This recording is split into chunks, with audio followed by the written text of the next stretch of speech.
one of their leading peace run to stoppers everybody leaving out the there, game. Tapped in. We are waiting on homecoming to officially start. Please like the stream, share the stream. We're gonna turn this thing up, man. The attendance is looking plentiful out there. I've been getting some live feeds from a couple of people of mine that's out there at the game. Until kickoff, we're waiting on the homecoming game. So 2:00, y'all already know what it is. Until 2:00 gets here, we'll check this out a little bit. You know, a little MEAC right now. We'll check that out. See what's going on right now. There's a 7-7 ball game in the second quarter. You know, let's see. Look, somebody about to take this lead. And Fields with the play action. And how about Khalil Ellis? And Ellis, he felt that one on the way. The pay dirt.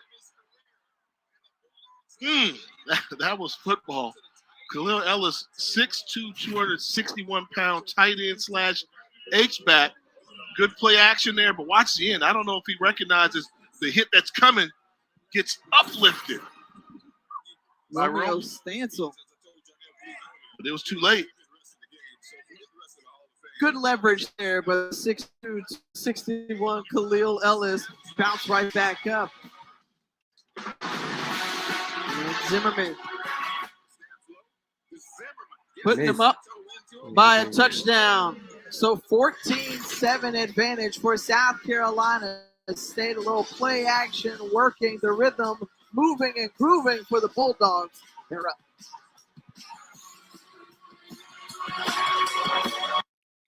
All right, so the audio for the NCC, the South Carolina State and NCCU game is trash. You can hear the regular announcers over the in the background of the ESPN announcers.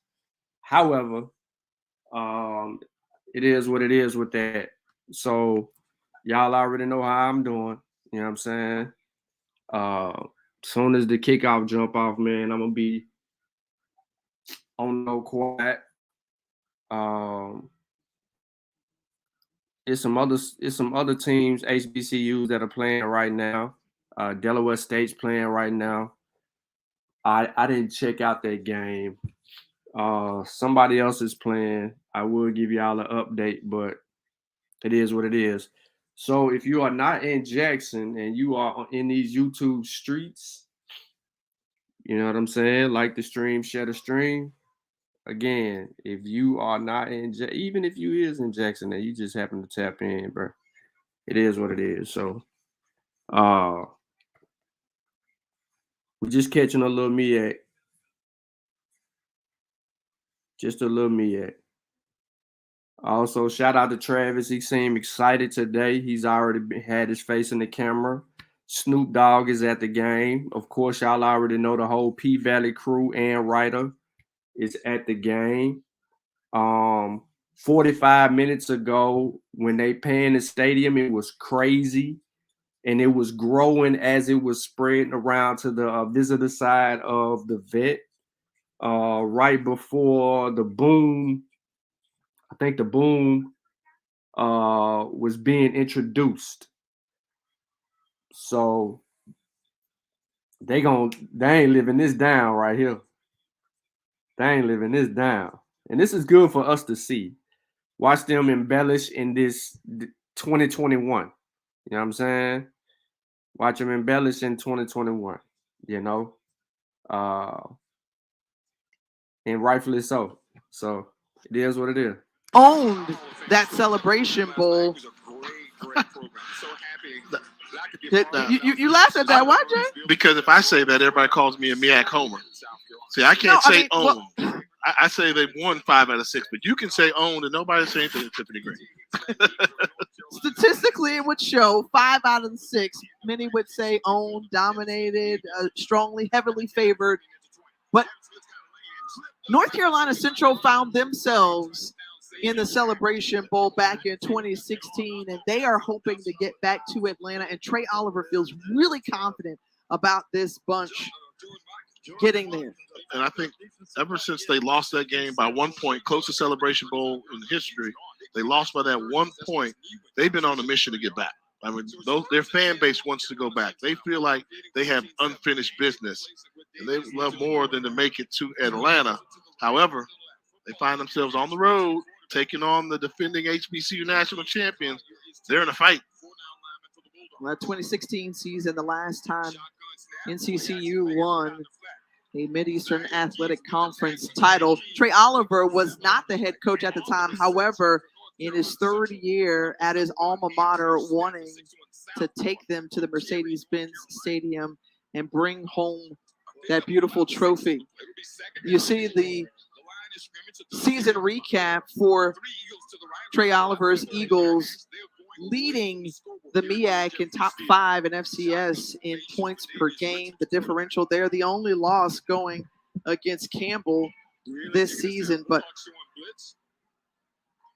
this has been an outstanding and a dominant effort from North Carolina Central all season long, and Davius Richard has been the key reason why. And if you talk to Trey Oliver, he would say, well, hey, look, we don't have any superstars on the team, but we've got a lot of great players, and Davius Richard stands out among them. 2 receivers tight to the line of scrimmage, 1 type of 2 on both sides. Really tight to the So across midfield, still on that South Carolina State Bulldog logo. backing off just a little bit. Richard looking over the defense. Football on the near hash. Shotgun snap. Davius back to pass. Richard with time, pressure from the back, but gets it away Got him. and has a man down the seam and touchdown. That's Quentin McCall for the score and evening it right back up. Davius Richard said, oh, you saw that? Oh. That is how you respond. One of the things we know about North Carolina Central, great offensive line. With a good quarterback with a pocket, gets rid of the ball just before Godbolt can get there, throws a strike to Quentin McCall, and that's why Davius Richard is the leading quarterback in the conference.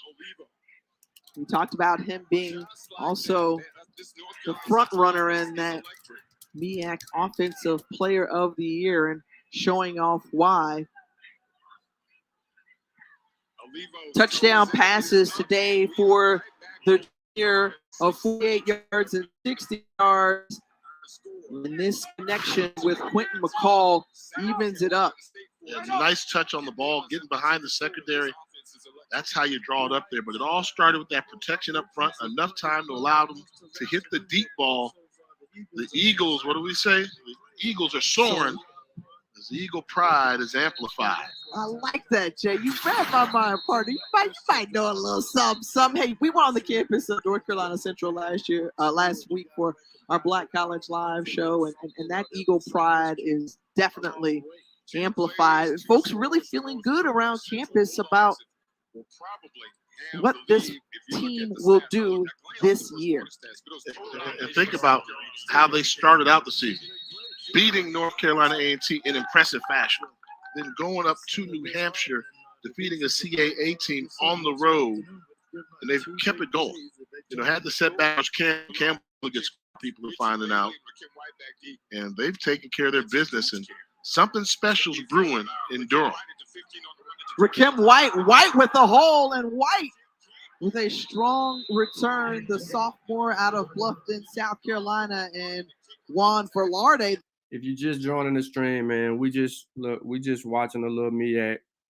You know, this is a big game in the MEAC. We still waiting on Jackson State to or ESPN to cut to it. So we know that we're not going to get Tiffany and Jay as announcers.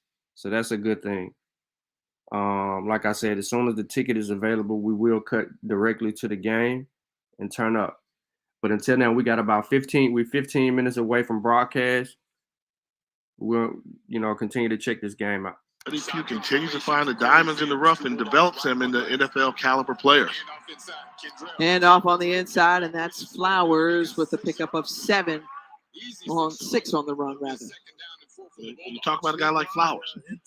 He's from Columbia, right there in Irmo, went to Wake Forest and transferred. That's the recruiting base, knowing the situation. When a guy goes to the ACC, then he wants to leave. So Buddy Pugh's been knowing him probably since he was a Pop Warner kid. But that's one of the things that you see for both of these rosters as Flowers not relenting, don't want to go down, can't go down, and finally now brought down. That's what they like.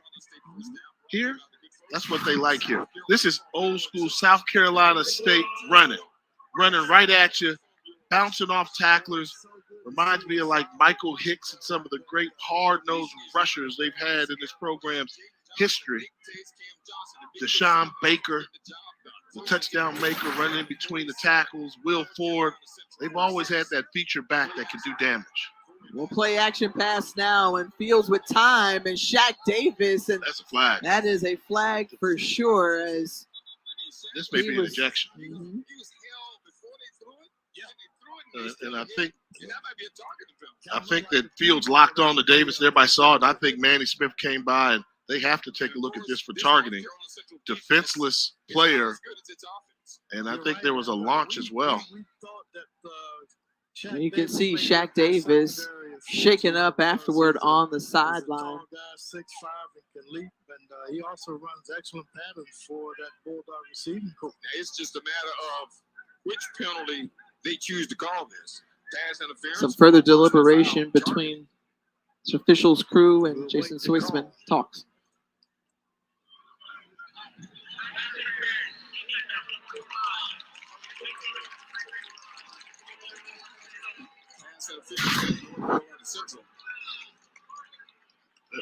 So they called two. We cut a little short. So there was pass interference, and now the officials saying they're looking for targeting, and that's targeting me. I think Cole Jones is this a launch? I don't know if the targeting penalty is going to stand. So right now, well, let's take another look at it if we can. Take it off 15 more from that. But I don't know if that's was he a defenseless player? Absolutely. That's the first question you're Absolutely. asking. Was there a launch involved? Yes. Yes. So when you check off those two things, defenseless player launched with the shoulder high. Makes the most fascinating parts of our imagination real. Experience a familiar Coca-Cola taste. See, when you slow it down, looks like might have just ran into him a little bit, but could it have been avoided? We'll see if the officials see enough evidence to hold this targeting penalty. The sophomore out of Chesapeake, Virginia, Cole Jones, is the player in question here for that targeting call. And, the yardage is one thing. They're going to get the yardage anyway. The targeting becomes important whether or not. Man, it's bright. They got the announcers talking over the ESPN crew. We still waiting on a live capture on this particular game. We're 11 minutes away. Still not updated yet. We'll continue to catch this game, man. Made more contact with the helmet. Cole Jones, the starting strong safety for NCCU. And the call is on the way. Alexander went there. He liked that Kool-Aid and freeze your mom and get off your freeze your mom.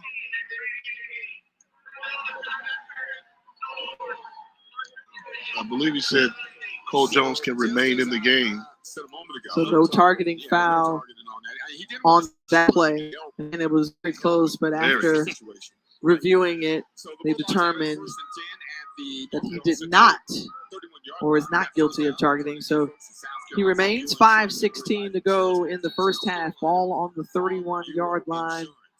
And South Carolina State reaching closer to that end zone. They've got three down linemen. Man, they are just not wanting to give up anything in the pass game. And Fields taking it right up the seam, and Fields hasn't run the ball much here today, but a 9-yard gain. And that'll set up second and short. And pretty good job by number 77, Dallas Fowar, who came in the game to replace Chris Simon, knowing his assignment, knowing where to get to. helping spring his quarterback. And this offensive line of South Carolina State starting to show some signs that they can win some battles on the line of scrimmage. That's the first one from Ridgeview. Eric Brown with the snap. Corey back pass looking like throws it out. The pass complete on the outside as Tyrese Nick stretching out to get it. And we talked about that interesting dynamic because Nick and Corey Fields have been starters in this program. And hey, well, how did that quarterback battle play out? They said, well, you know what? It's all good. They've figured it out. And wherever they're needed, that's where they'll go. You know, I think they understand the pressure of playing quarterback in Orangeburg. You know, a team that wants to run the ball. They've gone through many different phases of what they try to do. They want to be a throwing team a couple of years, and they want to go back to power run. And before Nick hurt his Achilles a season ago, he was that guy, that dual threat guy. He really liked. Nice move. The rugged running of Kendrell Flowers, and Flowers, who is, again, just been steady and consistent, and because he's healthy, he makes a difference. Yeah, running hard. Nice jump cut. Avoid tackles. Wow. In a small space there. He made Manny Smith miss. And Tyrese Nick trying to dive into the end zone and held up just short, brought down at the 1 yard line out of bounds. Jaden Taylor and Max Urin were there, but a penalty comes out. There's a marker on the field on the far side.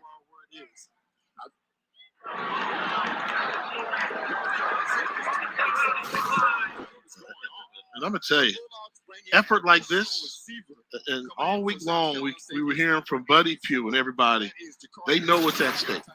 North Carolina Central is going to get our best shot. No excuses. We're going for them. And I'll give credit to whatever Coach Pugh did to fire up the Bulldogs. This offense looks like it's found a rhythm, and I think Kendrell Flowers, to go along with Shaq Davis, is a big part of this. Well, first and goal, you look to perhaps feed the rock to Flowers. And Flowers trying to sneak in there, and does he get across? It looks like he does. We'll wait for the signal, and maybe just short. I thought he lunged over, and yes, the affirmative touchdown, South Carolina State. This is what I wanted to see. Were they going to get cute and finesse it or play old school Bulldog football? If I can get the ball to my running back within a yard from the line of scrimmage, he will find the goal line, get small, nice forward push. Give credit to Eric Brown, the center, the best of the bunch for the Bulldogs. Gavin Zimmerman set to do it. 3:02 to go here in the first half.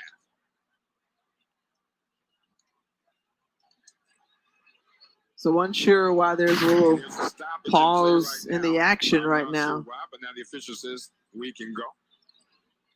I mean, he's in there pretty clearly.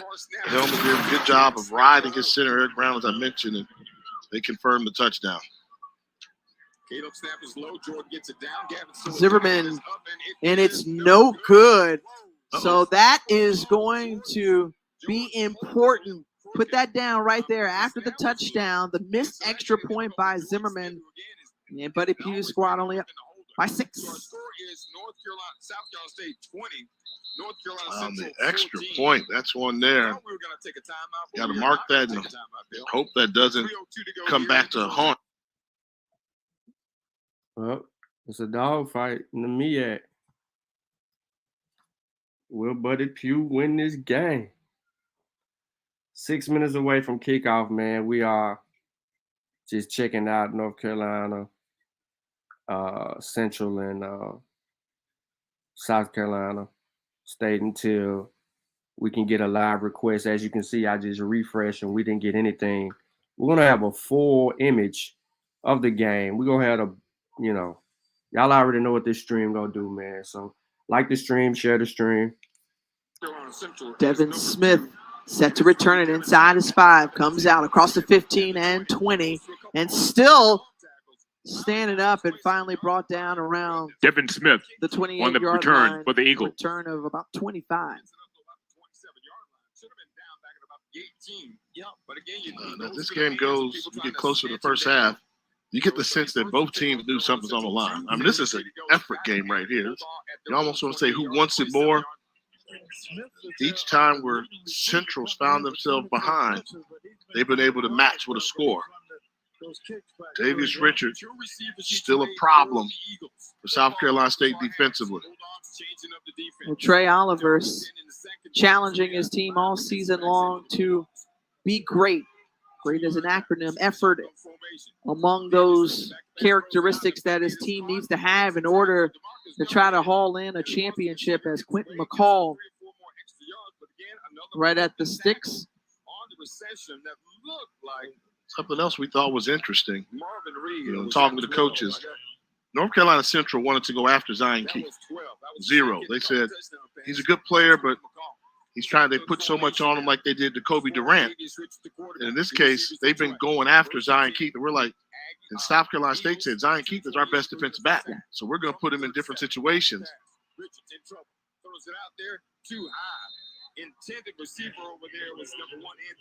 Andrew Smith was the intended target nearest there as Richard out of.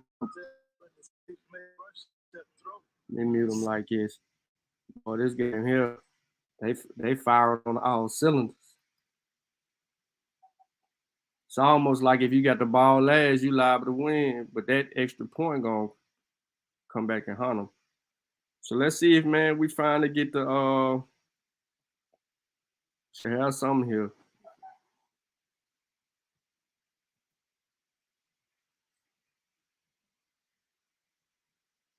See if we get the game, y'all. As you can see, I'm waiting on ESPN and update and do what they do. Let me make sure my audio on. Okay, yeah, the audio on.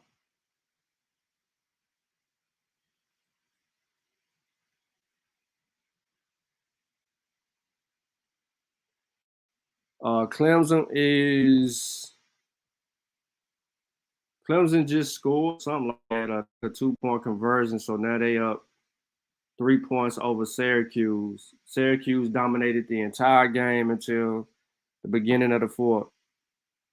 So we are waiting the announcers to turn us up. Man, let me see. Let me make sure that I got rid of the NC. Yeah, forget this game. I don't even care. Look.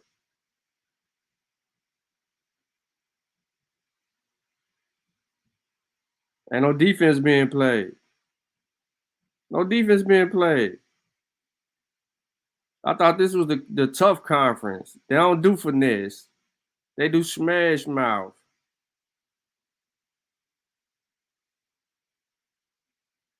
Dang, he called that hoe.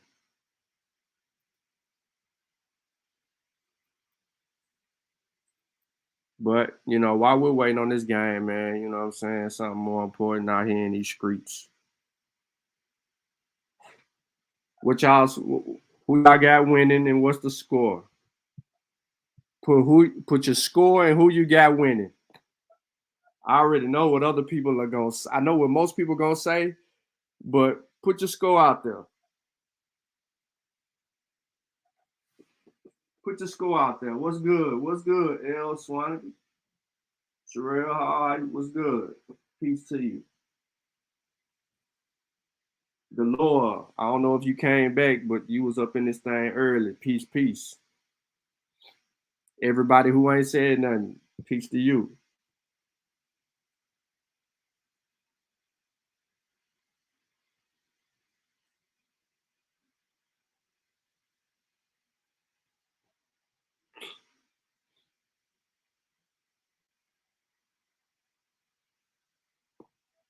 Man, I wish they come on and hit the little thing so we'd be good.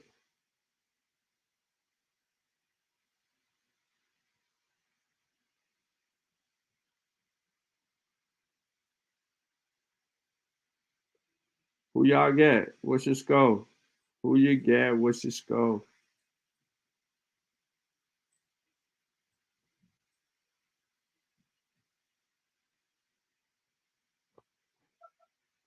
Who you got? What's your score?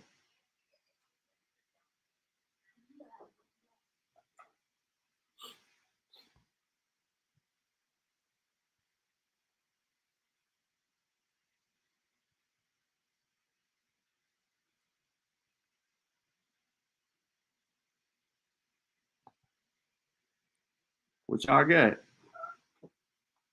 Yeah, I seen Snoop. Snoop, yeah, I did. Yeah, I seen both of them. I also seen the crowd. It was crazy on the home side, coming around the goalpost, etching its way toward the visiting side, all the way right there to where the boom come in at the boom entrance.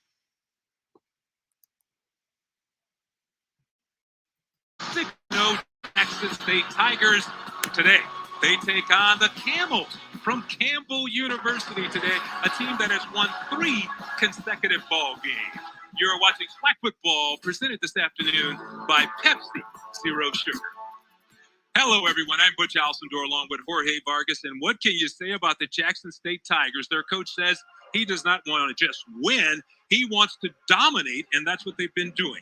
The number 1 defense in the nation, the number 1 offense in the SWAC. The team just doesn't appear to have any weaknesses. And they don't. I mean, when you're number 1 on both sides of the football, you really get wins, and that's what they are, 6-0. I'll tell you, the offense is very fluid. You have to make sure pass and run, they can do it all. And defensively, they're one of the most exciting defenses you'll ever see. They work on the other side of the scrimmage. They get sacks. They get happy. Exciting. Okay, let's take a look now at some of the players you may want to keep an eye on at home today watching this ball game. First up, for Campbell, it's Malik Williams. He's kind of like the quarterback of this team. He is the quarterback, but he's also the point guard. He likes to distribute, and he has so much confidence. The guy plays with a lot of swag. Yeah, as you can see there, though, 8 touchdowns, 5 interceptions, and that's what he can't have today. So he's got to make sure he's very accurate, 64% passing. He's got to make sure he makes good decisions today. And on the other side, the Tigers from Jackson State, well, they have an outstanding quarterback also, is Shedeur Sanders. Last year, he was outstanding as a freshman. He has continued to improve. You mentioned earlier the 22 TD passes. Oh, no doubt about it. But, hey, he's number 2 on the field, but number 1 for sure. Just under 2,000 yards. Look at that, 22 TDs, but just 4 interceptions. So that means he's accurate at 73%, and he makes great decisions. I expect him to have an excellent day today. It's homecoming at Jackson State, and there you see the 2 head coaches. That's Deion Sanders on the right, Coach Prime, as he is known. And on the left, Mike Minter, the head coach of the Campbell University Camels. They come in with a 4-2 record, 2-0 in Big South play. On the other side, Jackson State, a perfect 6-0 record, 4-0 in SWAC play, and they have just been dominant the way they've gotten to that record.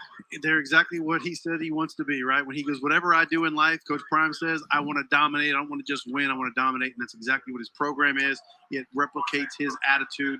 And Mike Minter's doing the same thing on his program. In 3 years at Jackson State, Deion Sanders, 21 wins in 26 games. That is outstanding. And then when you throw in what he's doing in the community, otherwise, he's winning on the field and off the field as Jackson State gets set to kick it off to the Camels to start this ball game off. They are expecting somewhere between 55 and 60,000 people here for homecoming. That means the stands won't hold them. They're going to be in the end zones. You're going to see people everywhere, all over this place, and they plan on packing the house. Gerardo Beza kicks it off, and SWAC football is underway as the ball sails through the end zone. So the Camels will take over 1st and 10 from their own 25-yard line, and that will bring out Malik Williams as the quarterback. He's a 6-foot, 205-pound redshirt senior out of Atlanta. I mentioned in the open that he's the point guard on this team. He likes to distribute, but he also understands defenses very well. His completion percentage right at 64 right there, but he's going to have to be very mobile today. What he's going to understand today is pressure. Right? How does he handle it? And that'll be the key to his success, how he handles pressure. So Malik Williams turns and hands it straight ahead, and the Camels trying to run the ball, and they're going to pick up about 4 yards right there. Number 21, Nakari Rogers on the carry. He's a 6-foot, 205-pound freshman from Virginia Beach. He's the guy that came in. He was a 3-star recruit. They have a lot of high hopes for him. So 2nd down and about 6. They go back to the running game, and it's Rogers banging his way forward. You had to laugh when Mike Minor said, You know, this guy was recruited by everybody, but most of them wanted him to play defensive back. He wanted to play running back. He said, you come here, you play whatever you want to play. I'll put you wherever you want to be. So they go back to the running game, and look at that defensive line from Jackson State coming up with a huge stop on third down. Rajan right there, number 92, JT Rajan, was one of the guys at the bottom of that stack. So right now it's going to be 4th and short, and we'll see what Campbell decides to do here. Man, that defense is just swarming, right? I mean, no question Campbell had some great runs right there, but again, 4th down to go for it this early, that is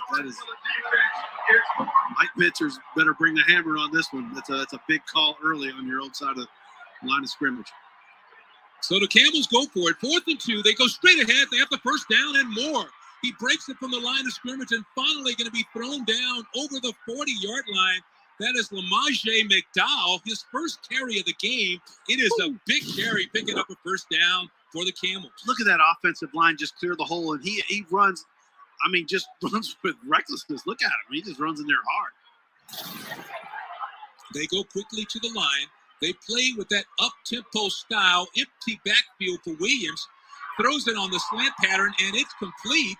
A nice pass to Anderson. Azariah Anderson with his first catch of the day. He's the team's leading receiver. They picked him up from Iowa State in the portal, and they expect a lot of things from this guy. What the Camels are doing really, really well right now is their strong run game lightens up that pass rush. Go back to the run game inside. Nakari Rogers on the carry again. You'll pick up a couple. You know, back to Anderson, I said he came over from Iowa State. You know, that was his 20th catch on the year. He has 267 yards and 2 touchdowns. So he's been a guy they like to get the football to. Campbell back to the running attack. Rogers again feeling his way through the middle. So once again, he's going to be stopped. And that will set up another big down coming up for Campbell. Yeah, back to Anderson. He's 6'5", so he's a guy that Coach said he'll go get the ball, right? They trust him to go get it. And so that's a big crush for your quarterback when you know a guy's going to go get the ball, won't get intercepted. So you can hear the homecoming crowd starting to get loud here as we have a 4th down coming up and 2 for Campbell. They go back to the running game, and this time he may be stopped. That was McDowell, and he was hit hard and back. Back well in, and this time the well was closed. What a play by that Jackson State defense. I had to refresh. I'm sorry, but it is their video is trash right now. They need to clean it up quick. JSU offense on the field right now. And he's done a whale of a job for the Tigers. So first down, but we have a whistle before they could get it off. Yeah, in the open, we talked, Butch, about them being creative. Just look at how they originally lined up there. What was it called? That was our referee with the call, but we're going to pause for a timeout now as they talk it over on the sideline. We are early in the ball game. So far, no score between Campbell and Jackson State.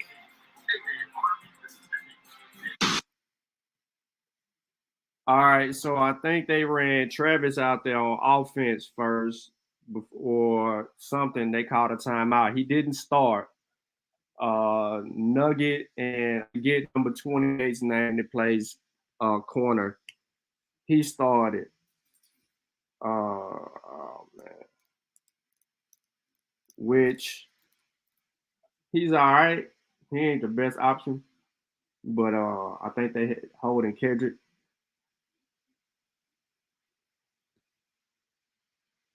And they came back to it, y'all. Just like it.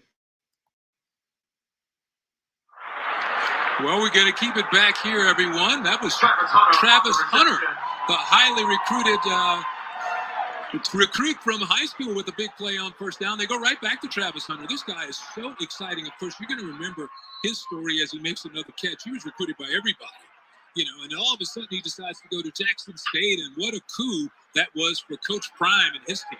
Well, I mean, it shows right here, right? He wants to go and he wanted to be the best athlete he could be. And he said Coach Prime was the best athlete he's ever seen. So he wanted to emulate it, and Coach Prime's given him the opportunity, offense and defense. Jackson State on the attack. This time they go to the running game, and they push the pile forward. They're going to pick up about 2 yards on that carry. And we looked at it, the Tigers have done well in the passing game and on the running game. This has been a balanced offense so far this year, with Shedeur Sanders passing for almost 2,000 yards. And they go back to the running game. This time they're going to pick up a nice game. That is J.D. Martin, the 6', 190-pound junior transfer from East Central Community College. And one thing you'll notice about Jackson State, this is the first game you check them out, they play a lot of players in a lot of positions, right? Coach believes you work hard, you're going to earn your opportunities on the field each week. It's a weekly thing, not just, hey, your starting position, here's your thing. So you'll see a lot of guys in and out on offense and defense. 1st and 10 for the Tigers, and they go straight ahead to Martin again. Who again moves the chains forward. One of the things they did in the offseason, which is a surprise, is they overhauled the offensive line. It's a completely different offensive line, and right now we're getting to see those guys be aggressive up front. 2nd down now for the Tigers. They go back to Martin. He spins away from one would-be tackler, but it's going to be a short gain on the play. Yeah, and from a lineman alone, right, you thought that was a wide open play. The linebacker did a great job of plugging that hole, made him do the spin, couldn't keep his balance, and made it for a short gain. You see players being substituted in and out on the offensive end for Jackson State. They have so much talent. You will see 7 or 8 wide receivers shuffling in and out of this ball game throughout the day. So 3rd and 2 now for JSU. Shedeur Sanders turns, hands it straight ahead, and Campbell came up with a huge defensive play. A big defensive play by C.J. Tillman for the Camels. He came in there and made a nice stop. And, of course, Coach Mentor told us to keep an eye on him because he's a big hitter on that defense. Yeah, because Mentor was a big hitter. And we asked specifically about Tillman. He said he brings it. He is a guy that brings the thunder, is what he called it. So 4th down and 1. This is the 3rd 4th down situation we've seen in this game. Shedeur slips, but he does hand the football off, and it's going to be a 1st down picked up by Sivion Wilkerson.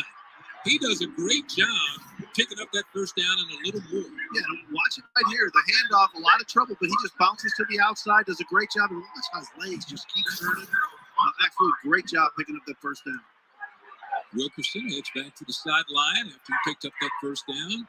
Tigers on the move now, 1st and 10. Martin on the carry, and he's met at the line of scrimmage and pushed backwards. A big play on the defensive line by number 99, Gabe Holmes, who was in the backfield. Yeah, big 6'3", 290, almost 300 pounds, and just watch it. He just clears the room out, shoves him out of the way, and he's going to eat.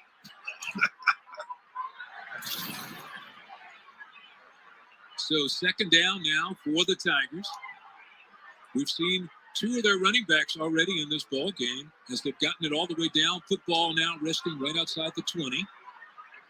And there's movement up front, and the flags fly on the play. It's just a matter of who went first. We will hear from our referee, Brandon Bullock, about that in just a minute. Yeah, it looks like the Camels jumped offside is what it appears to be, at least at this point. But Jackson State, the offensive line is doing such a great job, whether it's run, pass, and you can see their linemen, even when they pull, they go right down that line of scrimmage and they're clearing out. Referee Brandon Bullock there, signaling that was offsides on Campbell. So the Tigers will pick up 5 on that, setting up a 2nd and 6 now to go for a 1st down. Shedeur Sanders looking to pass on the slant route. Has a man open, and it's caught. A nice catch there by Rico Powers. Rico did a great job. Watch him use his body even on the hit there, and then he just held on to the ball because he was getting swiped by the defender. This time they go to the run, and Martin, he tries to turn the corner, and he does. Pushed out of bounds near the 5-yard line. That was on 1st down. That pass to Powers picked up the 1st down, and then Martin, J.D. Martin, takes it down to the 5. And Martin's doing a great job here early. He's getting his opportunities. The coach talks about that over and over. You get your opportunity, you deliver. So these guys know when they get out there, it's time to play. It is prime time for them. 2nd and 5 for Jackson State. They come in with a 6-0 record, their best start since 1983 when the Tigers went 7-0. So Shedeur looking to the corner, and that pass is behind his receiver there, and the defensive back thought it was offensive interference as he was trying to hit Shane Hooks. Yeah, and I would agree with him a little bit there. You can see, ooh,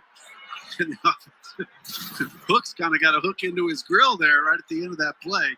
But I like the no flag on that call. Two guys battling for the football. Big down coming up now for the Tigers. 3rd and 5. Shedeur Sanders to pass. Under pressure. Rolls to his right. Still on his feet. Goes out of bounds at the 4-yard line as Shedeur Sanders had to avoid the hit there. Picked up a yard on the play. Yeah, he looks like he's limping a little bit on that right leg, it looks like. But I believe his nickname was Grown because he came into this organization as a freshman and just has such poise. Even on that play right there, you saw how poised he was. He didn't get frazzled, didn't just throw the ball away. That's why he only has, two interceptions, 4 interceptions on the season. Just kept his calm, didn't throw the ball away. They'll try the field. 23-yard field goal attempt coming up by Alejandro Mata. His first attempt of the day. Kick goes up, and it is good. And just like that, the Tigers take a 3-0 lead with 6:47 to go. We'll be right back with more. What have we here? A cheddar bacon. My bad. So maybe we have a commercial, maybe we don't. Hell, we thought we had a commercial, and they went to Travis on the first play, kind of get his juices going, feed him 2 plays. I think they're trying to set up something a little later on down the game for him. So when people see him again, he might be running bound. But anywho, that was a good first drive by both teams. Campbell gritting it out, short, showing moxie and balls to go for it where they went for it. And you know what I'm saying? And get it. And then JSU with the big stop on the second 4th down, which was pivotal right there. And then just to go down the field methodically and get points, put points on the board, that builds confidence for your team. Not only does it build confidence for your team, but also, it just gets a load out of the way because now you ain't trying to figure them out so much. So, however, it looked like Campbell is committed to trying to smash mouth. It looked like their first series, it was all about trying to hit Jackson State in the mouth. And Jackson State responded to that. And, now Jackson State is trying to hit them in the mouth. Now, were there some opportunities? Could they have did something a little bit different in the red zone? Absolutely. Maybe Shedeur should have just handed that ball off down there versus trying to hit Shane Hooks, or ball placement. Let's go high versus trying to hit inside or something like that. But they'll figure that out, and they'll get to where they need to get to. But a good first drive by both teams to fill each other out and to see where each other line up. We saw, we just seen the Camels march, and we just seen JSU march. Let's see what we get right here. But yeah, the video quality is all on ESPN, ladies and gentlemen. It is not on my end because I can go to a whole nother game. At Jackson State, Gerardo Beza gets set to kick it off for the 2nd time in this ball game. High, deep kick carries 1 yard into the end zone, and the Camels will bring it back. A nice return on the play. Good job by Campbell on the return. And they're going to set up in really good field position. Let's check out our impact players now. Brought to you today by Cricket. You see Bryant Barr there, the running back. And how about Brevin Allen, who had 3 sacks in the first half last week? Yeah, he's the guy who gets behind the line of scrimmage. Bryant Barr, 5 yards of carry, and he'll be one that they're counting on. Get that run game going. It opens things up for the Camels. Savion Wilkerson, of course, we've seen a little bit of him already for Jackson State. And, of course, the linebacker, he gets it done. Aubrey Miller, he's number 45, and he's always around the football. And once again, that Jackson State defense playing tough inside. Coming into this game, the Tigers were only allowing 9.5 points a game. I mean, that is outstanding. They came in with 26 sacks. Yeah, that's just Again, they're one of the most aggressive defenses I've seen in the way they blitz, come at you all different ways. Second down for Campbell, and they go to their big tight end, Julian Hill. He picks up about 5 before he is upended. Yeah, Julian Hill is a special tight end. 358 yards on the season, averages 15.6 a catch. That's special. Yeah, he's an NFL prospect. His coach said no doubt about that. He's also the leading receiver on this team. So once again, Campbell has a huge third down, 35 now for Williams. Dumps it off near the sidelines. Has his man, that is Rogers, and Rogers is going to be pushed out. Let's see where he's marked out of bounds. Yeah, he was very, very close. It depends on the spot, but I think he did. Let's see. And it's a 1st and 10 for the Camels. So an empty backfield for Williams. This time he runs it up the middle, and he's not going to get too far as the Tigers responded quickly. Number 99, Jeremiah Williams, helping out on the stop there. Yeah, a lot of times when teams run pace, the way we talk about teams run fast, it's usually just pass. And Campbell, they're not doing that. They're mixing it up either way. Very, very balanced attack. Jackson State just can't line up and know it's a pass. So Williams fakes it, throws it to the motion man. That was Fitzgerald going across, and he's going to be escorted out of bounds. And he will stay right there. He's the young freshman who actually had 2 long touchdowns last week. He's escorted or encouraged to go to the sidelines. Yeah, last week Campbell knocked off Robert Morris, and Cheney Fitzgerald actually had 2 long touchdown catches in that ballgame. So it's 3rd and 3 now. Here. Campbell puts the big tight end in motion. Roll it to the right. Williams still looking downfield, fires a pass, and the official said, yes, he did. Make the catch. Wow. Let's take another look at that. Williams did a great job of poise, right? I mean, he had a lot of pressure coming his way, and he just played absolutely fantastic there and put the ball on point. So 1st and 10, Williams in the pocket again. Just throws that one away. He had to dance a little bit, and his mobility may be a big key in this ball game because Jackson State does such a great job of rushing the passer. Oh, no question about it. And again, right there, he danced a little too much, really. I thought if he'd have settled down, he'd been more accurate. That's the first inaccurate pass he's thrown. And right there, he did. He was able to step up. But again, a lot of pressure around him. Both teams running with the up-tempo on offense. This time, Williams breaks the tackle, still on his feet. He spins around as there is a flag down, but a nice run by Haj Malik Williams. We will see what the call is. Where it is, looks like there'll be a holding. We'll see.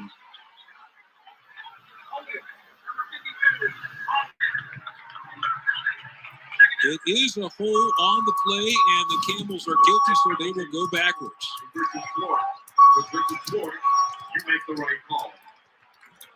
But good move. But it will come back by Williams. And again, they've had a good job of playing above the chains. Now they're going to have to figure out how to play from the negative. So that will bring up a 2nd and 20. Pass goes underneath. He's going to get half of it right back. He got the penalty yardage as it is complete to number 9 on the play. For the Camels. Yep. C.J. Smith, that is Chris McKay Jr. on the catch. Yeah. This time, Williams airs it out deep, and it's going to be overthrown. And another flag is down on the play. So now, all of a sudden, that tempo has been interrupted by the penalties. Yeah, tempo can only be produced, right, if you don't have penalties and you're flowing. But that one looks like it's going against Jackson State. The Tigers there. Yep, they're marking it off. Is that good enough for first down? It'll be 3rd down and 5 yards to go for the Campbell offense. They've already gambled. They've gone for it on 4th down twice.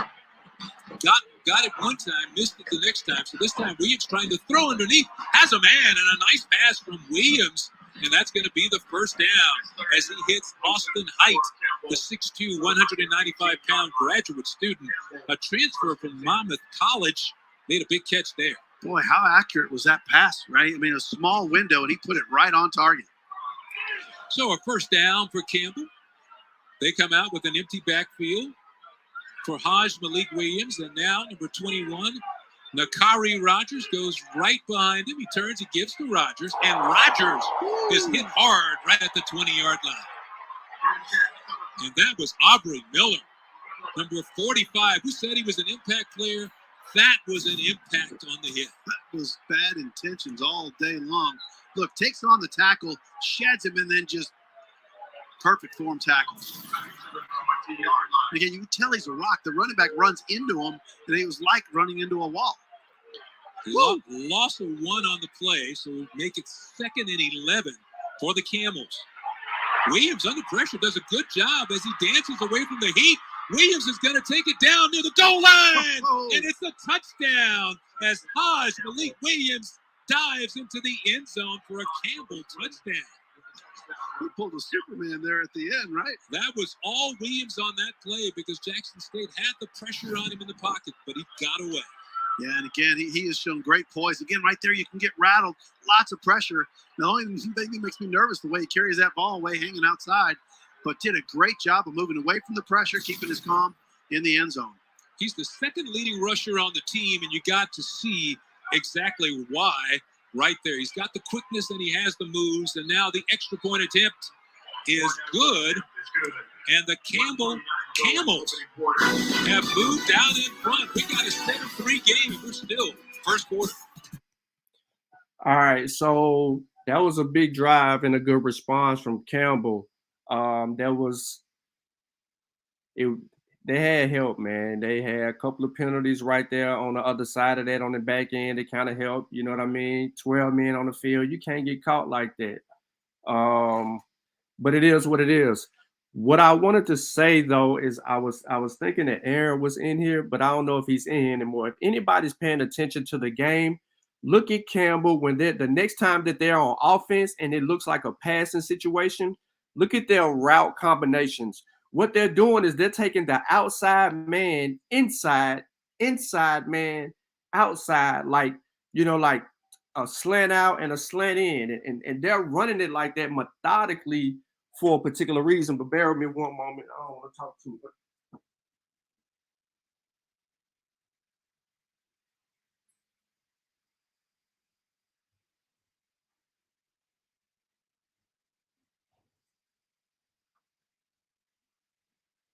But that's exactly what they're doing in order to draw up some confusion, in order to try to have some windows. However, Jackson State on that drive, I mean, especially, you know, once they stop that run play, you can't miss it.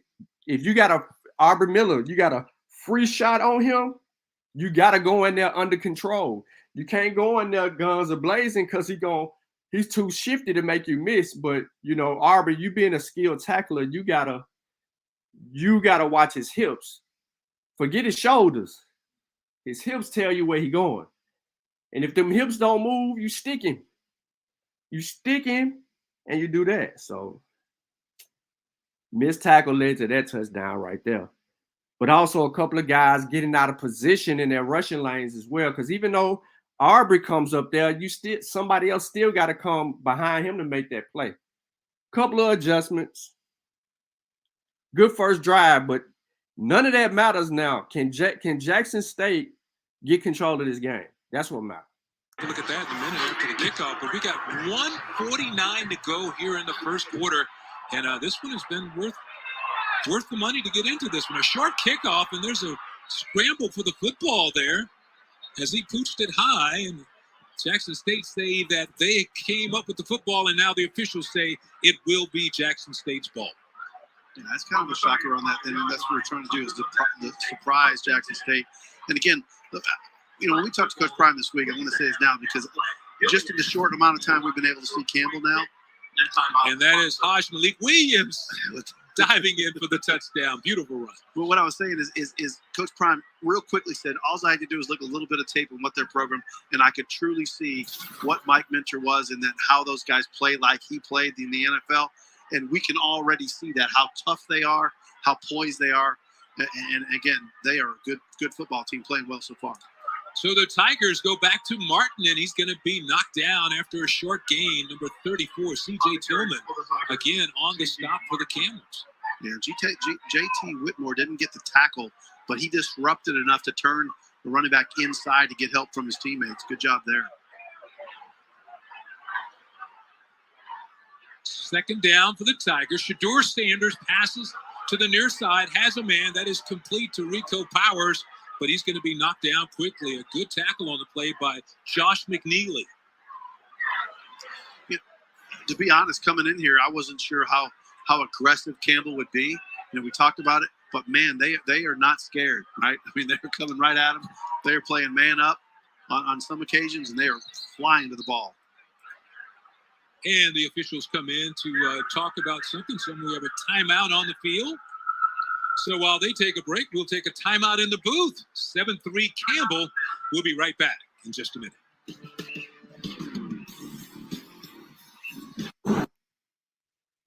Yeah, he called that timeout real quick because he saw what I saw. He had Willie Gaines in the slot. You had somebody that really got inside responsibility trying to take away the slant. So that anything behind the slant, anything like that was open for Willie Gaines. If he runs a seam route right there and Shedeur puts it on him right behind the linebacker head, it's there. But Mentor seen that the safety was too deep and called a timeout. The safety was like 20 yards off of Gaines. But hey, listen, it's a game. It's a game, ladies and gentlemen. It's a game. Like people was like, "Oh, we gonna do this or we gonna do that." It's a game. It's a game. You cannot take these people lightly, man. And Jackson State got to do something right here because they seized an opportunity on the first drive, but couldn't come up with the touchdown. They came up with the field goal, and you're gonna need touchdowns. And you're gonna have to take some away from Campbell. If they're gonna run those plays like that, you're gonna have to stay ready. Jackson State can't keep subbing unless they're gonna call a timeout and get some people in the game. And they keep trying to run fresh linemen in and all of that. You have to hunker down and play your game. But we've seen a ton of defensive linemen so far in this game. A ton. Shoot. They done went all the way down to Big Country. But it's who answers right here. Can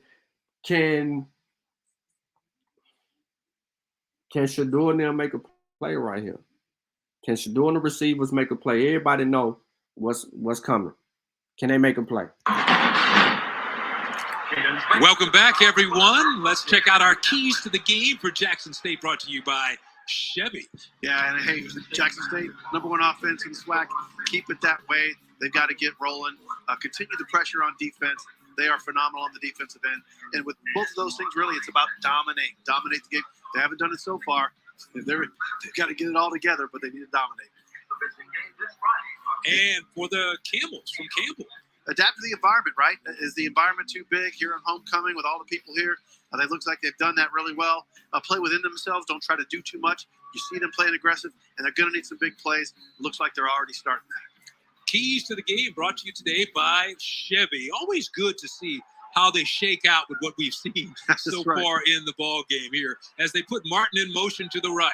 Shedeur Sanders will pass it. 3rd and 6 on the play. He almost got away, and then he's yanked down, and it looks like he's going to be a little shy of that first down.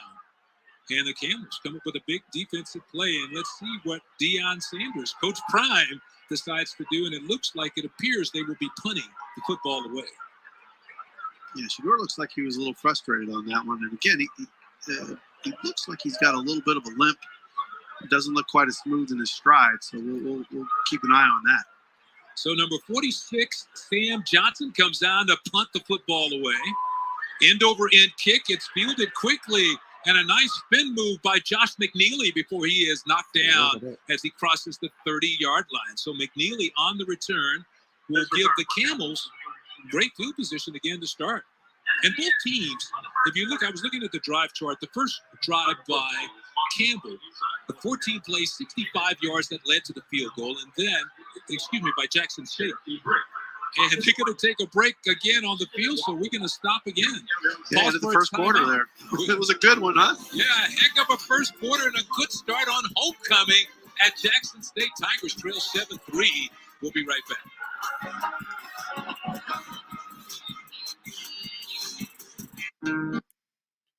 All right, so I think that if it was 4th and 1 or 4th and 2, I think that I would have went for it right there.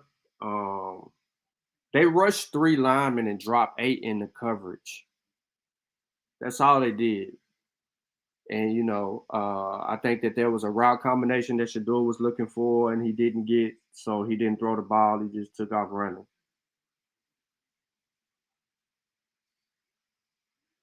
So you end up with what you end up with. But like I said, it's a game.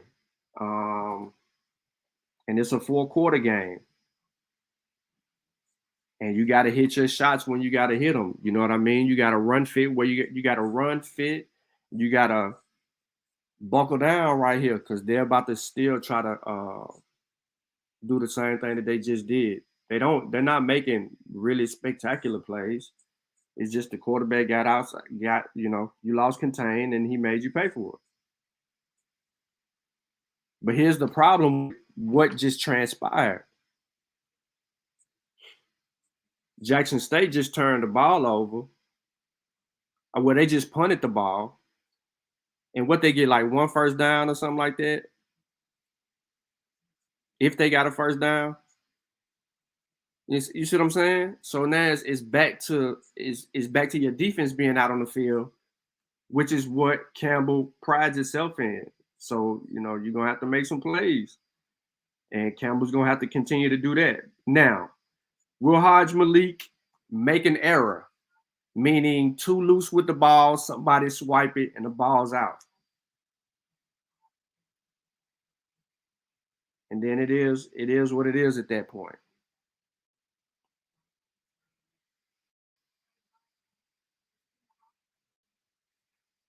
So after this long AWS commercial, we'll see what kind of adjustments the defense makes.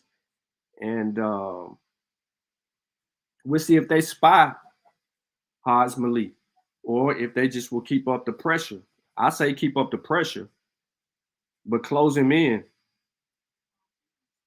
If you see 3 wide, if you see 3 wides, you got to come after them.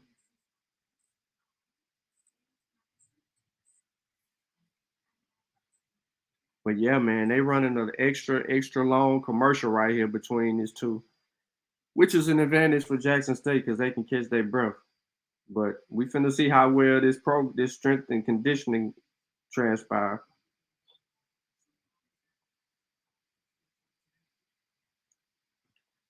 On ESPN is presented by Pepsi Zero Sugar, official partner of the Southwestern Athletic Conference, by Cricket, smile, you're on Cricket, and by Chevrolet, find new roads. So far in this ball game, both these teams have found some new roads, and they've been long roads. 2 long drives, first by Jackson State, 14 plays that led to a 23-yard field goal, and then by Campbell, 13 plays that led to a 20-yard touchdown run. So we pick it up with Campbell on the move again. Pressure on the quarterback. Ball is out. Jackson State says they have it. We will see what the officials say as they try to unstack. But that pressure has been coming all day. It has, and they finally got there. Big number 42. Jackson State ball. He gets there, Jeremiah Brown, linebacker, and it looks like they recovered the football as well. Damn, I called it. The Tigers show that their defense is dominant like their coach demanded. Take another look. Williams just under the gun. Yeah, that arm was never able to move forward. He came right off the hip.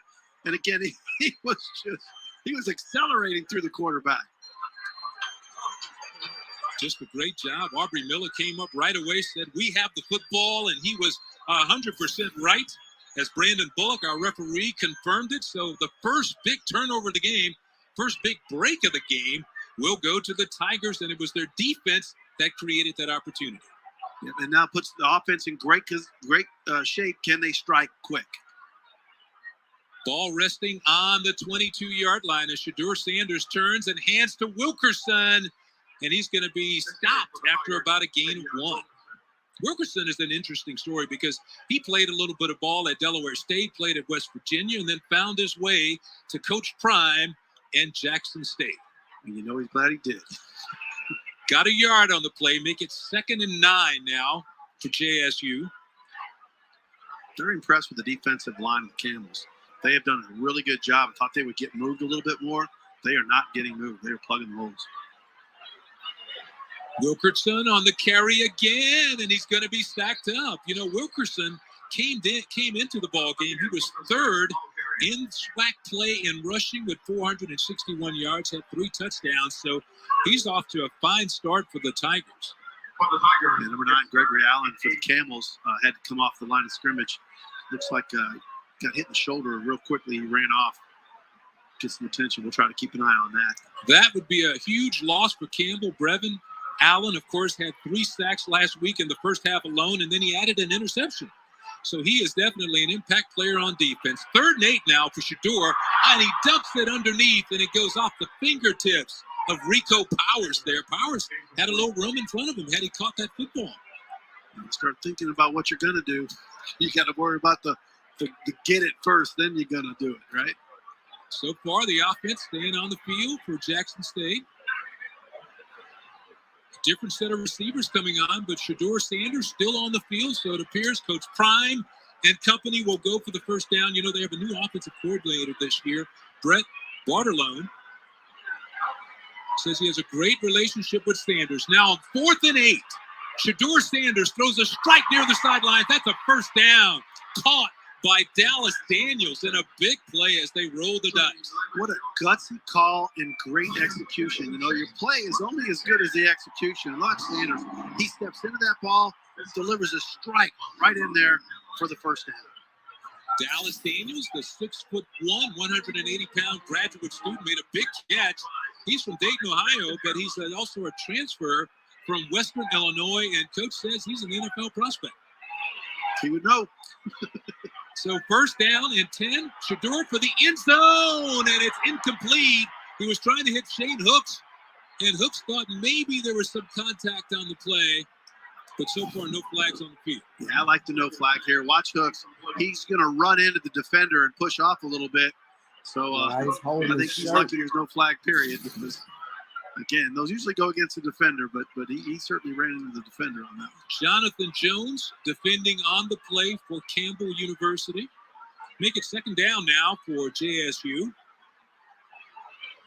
Tigers doing a good job of spreading the field here close to the goal line. Can create some holes that way. Wilkerson to take the handoff. He has some room inside, but that room disappears quickly. Really the toughest part about probably playing defense against Jackson State Tigers is that you really honestly don't know what they're going to do. And it shows really how well prepared the Campbells are, because they have looked solid against the run and the pass. Not been fooled. C.J. Tillman, again, you know, we've mentioned that name a lot. Number 34 has been very active for Campbell on defense. And how did you say, Coach said he brings the thunder. Yeah, he's the guy walking around with a cloud over his head with the little lightning strikes going on, right? It's like a cartoon character with a little cloud over the top of him and a lightning bolt. The thunder. 3rd and 7 now for Jackson State. Shedeur Sanders steps up in the pocket, escape a would-be sack, still looking in the end zone. Now he's going to run it. Shedeur down to about the 3-yard line before he is knocked hard out of bounds. Yeah, you know, when you watch your quarterback get hit that hard on the shoulder right at the end. Look at Sanders. I mean, he's just relentless, just keeps striving to make something happen. When he ducks that shoulder down, you got to get nervous when it's your quarterback. You want to make sure he's okay. That is tough to watch. We do have an injured player on the field. It's Gabe Holmes, as he's attended to. So we're going to pause for a timeout, and we'll be back in just a minute. Dad, when is the future? Hey, man, this is a big 4th and 2 right here. Do you take the points? I mean, it's early in the game. And the way this game is going, points is critical. You know, yeah, you got to stop twice on Campbell. But you lost contain and gave up 6. Do you spread them out again? I mean, you're in the end zone. You don't have nowhere else to go. So you have to tighten up a little bit. And they're basically run fitting when you spread them out. They're playing gap. And because you're not running any type of misdirection or anything like that, they're playing that. They're not playing Shador to run. They're playing the run. So if the running back is on the right, they're slanting a little bit to the right. And Bartolone is going to have to get in his bag and, you know what I mean, bring the tight end down or something like that, or to the left side and bring him across the formation. He's going to have to get a little bit cute right there in order to, you're welcome, in order to break the game open. We haven't seen a Malachi Wideman yet. We haven't seen several players. I mean, we're seeing a little dwindle down roster at this juncture, but right now, this drive is helpful for the defense, which is having a little bit more time to get themselves together. And the defense is going to have to force more than just that turnover. They're going to have to do something. But this offensive line has to do something right now. Immediately right now. On the field, see Coach Prime checking right there on Gabe Holmes. And then Mike Minter walks out. And then watch Coach Prime. What a show of sportsmanship right here in the middle of the game. They go over and hug it out. You know, they talked about how much respect they had for each other over and over. That shows it. Talk is one thing, but during a game, Malachi I've Wideman never seen that before. But ultimate respect right there. 2 coaches hugging. And again, for Coach Prime to walk out there to make sure the player's okay. So Jackson State calls timeout. We'll be right back in just a minute. It's a 30-second timeout, man. Do not cut away. Y'all cut away.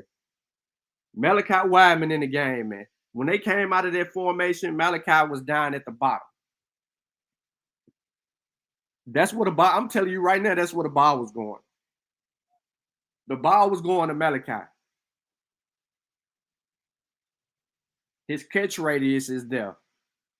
I mean, Shane got a catch radius too, but in my opinion, Malachi is just more talented than Shane because he's more agile. But you know, I would look at the slots. Them safeties is hanging back deep, so you know they're trying to keep everything in front of them. But it's 2 yards. It's 4th and 2. I don't know if they got a score touchdown. It was a 30-second timeout, bro. What are we doing? I don't know if they got a score touchdown or if they can still get a first down like on the half-yard line or something like that. I don't know. But this is a really big deal right here. And I agree, his accuracy is not that good. It's not that good at all. But it's a dogfight, man. This is what I expected. It's a dogfight. And it's gonna be like that. I think we're about to see 4 quarters of football. If Jackson State scores right here, that's a boost for momentum. You know, they get the crowd into it and stuff like that.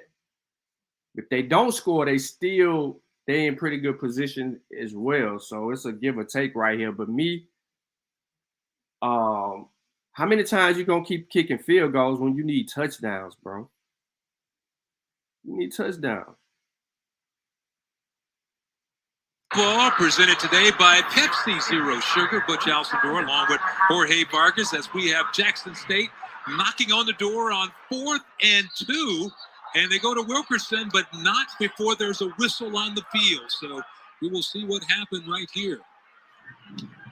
Illegal procedure, that's going to be against the Tigers. So them up 5. Then you got to take the points. The philosophy here, they may go for the field goal now. Yeah, I think so. And man, you talk about what do we want to call it, a Malox moment, a Pepto-Bismol moment, whatever. Your stomach as a coach gets absolutely upset on things like that. Mental errors, Coach Prime just does not deal with those well.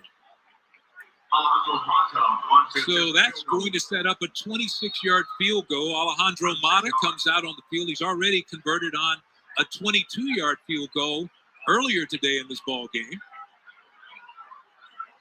As Jackson State tries to add 3 more to their total. Good snap, nice hole. And the kick from Mata is good, right down the middle as he drilled it. 7-6 with 11:49 to go. We'll be right back.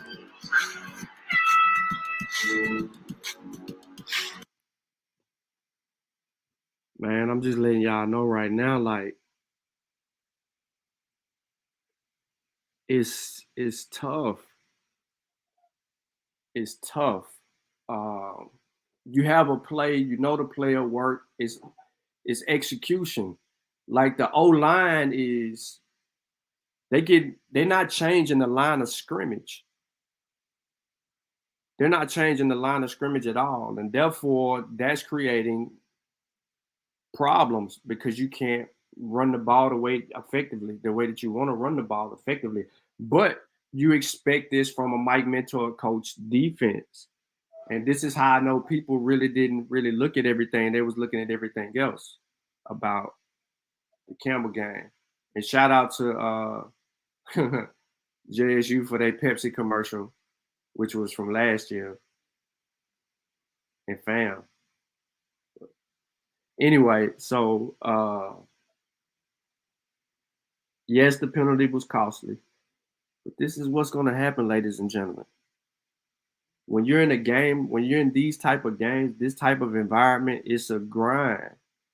And you just waiting on a big play. And you're not really going to get the big play that you're looking for right now unless the play calling is spot on. And right now, they're not really, in my opinion, they're not really attacking this team. And although Campbell gives up 160 yards rushing a game, they're just playing earlier on in this game. They're just playing a little bit better against the run. When Savion is in, I'm emphasizing when Savion is in, you got to put 8 back there because he gives a different dimension. He's a little bit quicker and elusive, and he can get to the outside. If he can get some plays, then you let Savion close the game out in the second half. Quarter, and here come the Camels on the kickoff return. That is Josh McNeely, and he does a great job getting that football all the way up to the 45-yard line. Good field position. As you can see, this is ESPN, man. They literally did that. And then they went to trying to fix it real quick. But the screen is still black. I'm watching it live, and y'all are right there with me. It's black. And it's back.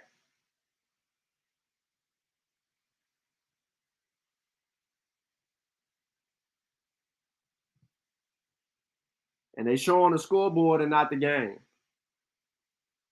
And the audio is out.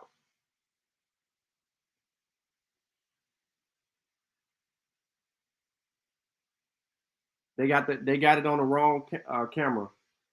Just look at the scoreboard. 2nd down, 3 to go, ball on the 50. You see how the fans are not into the game? They waiting on something to happen before they even do anything. It ain't my audio. It's them. But the person that, whoever just moved the camera, they need to pan the camera on the game. So it's a communication issue on ESPN side. One of the biggest games for Jackson State. And here we are, we can't even watch it for right now. And we don't have no audio.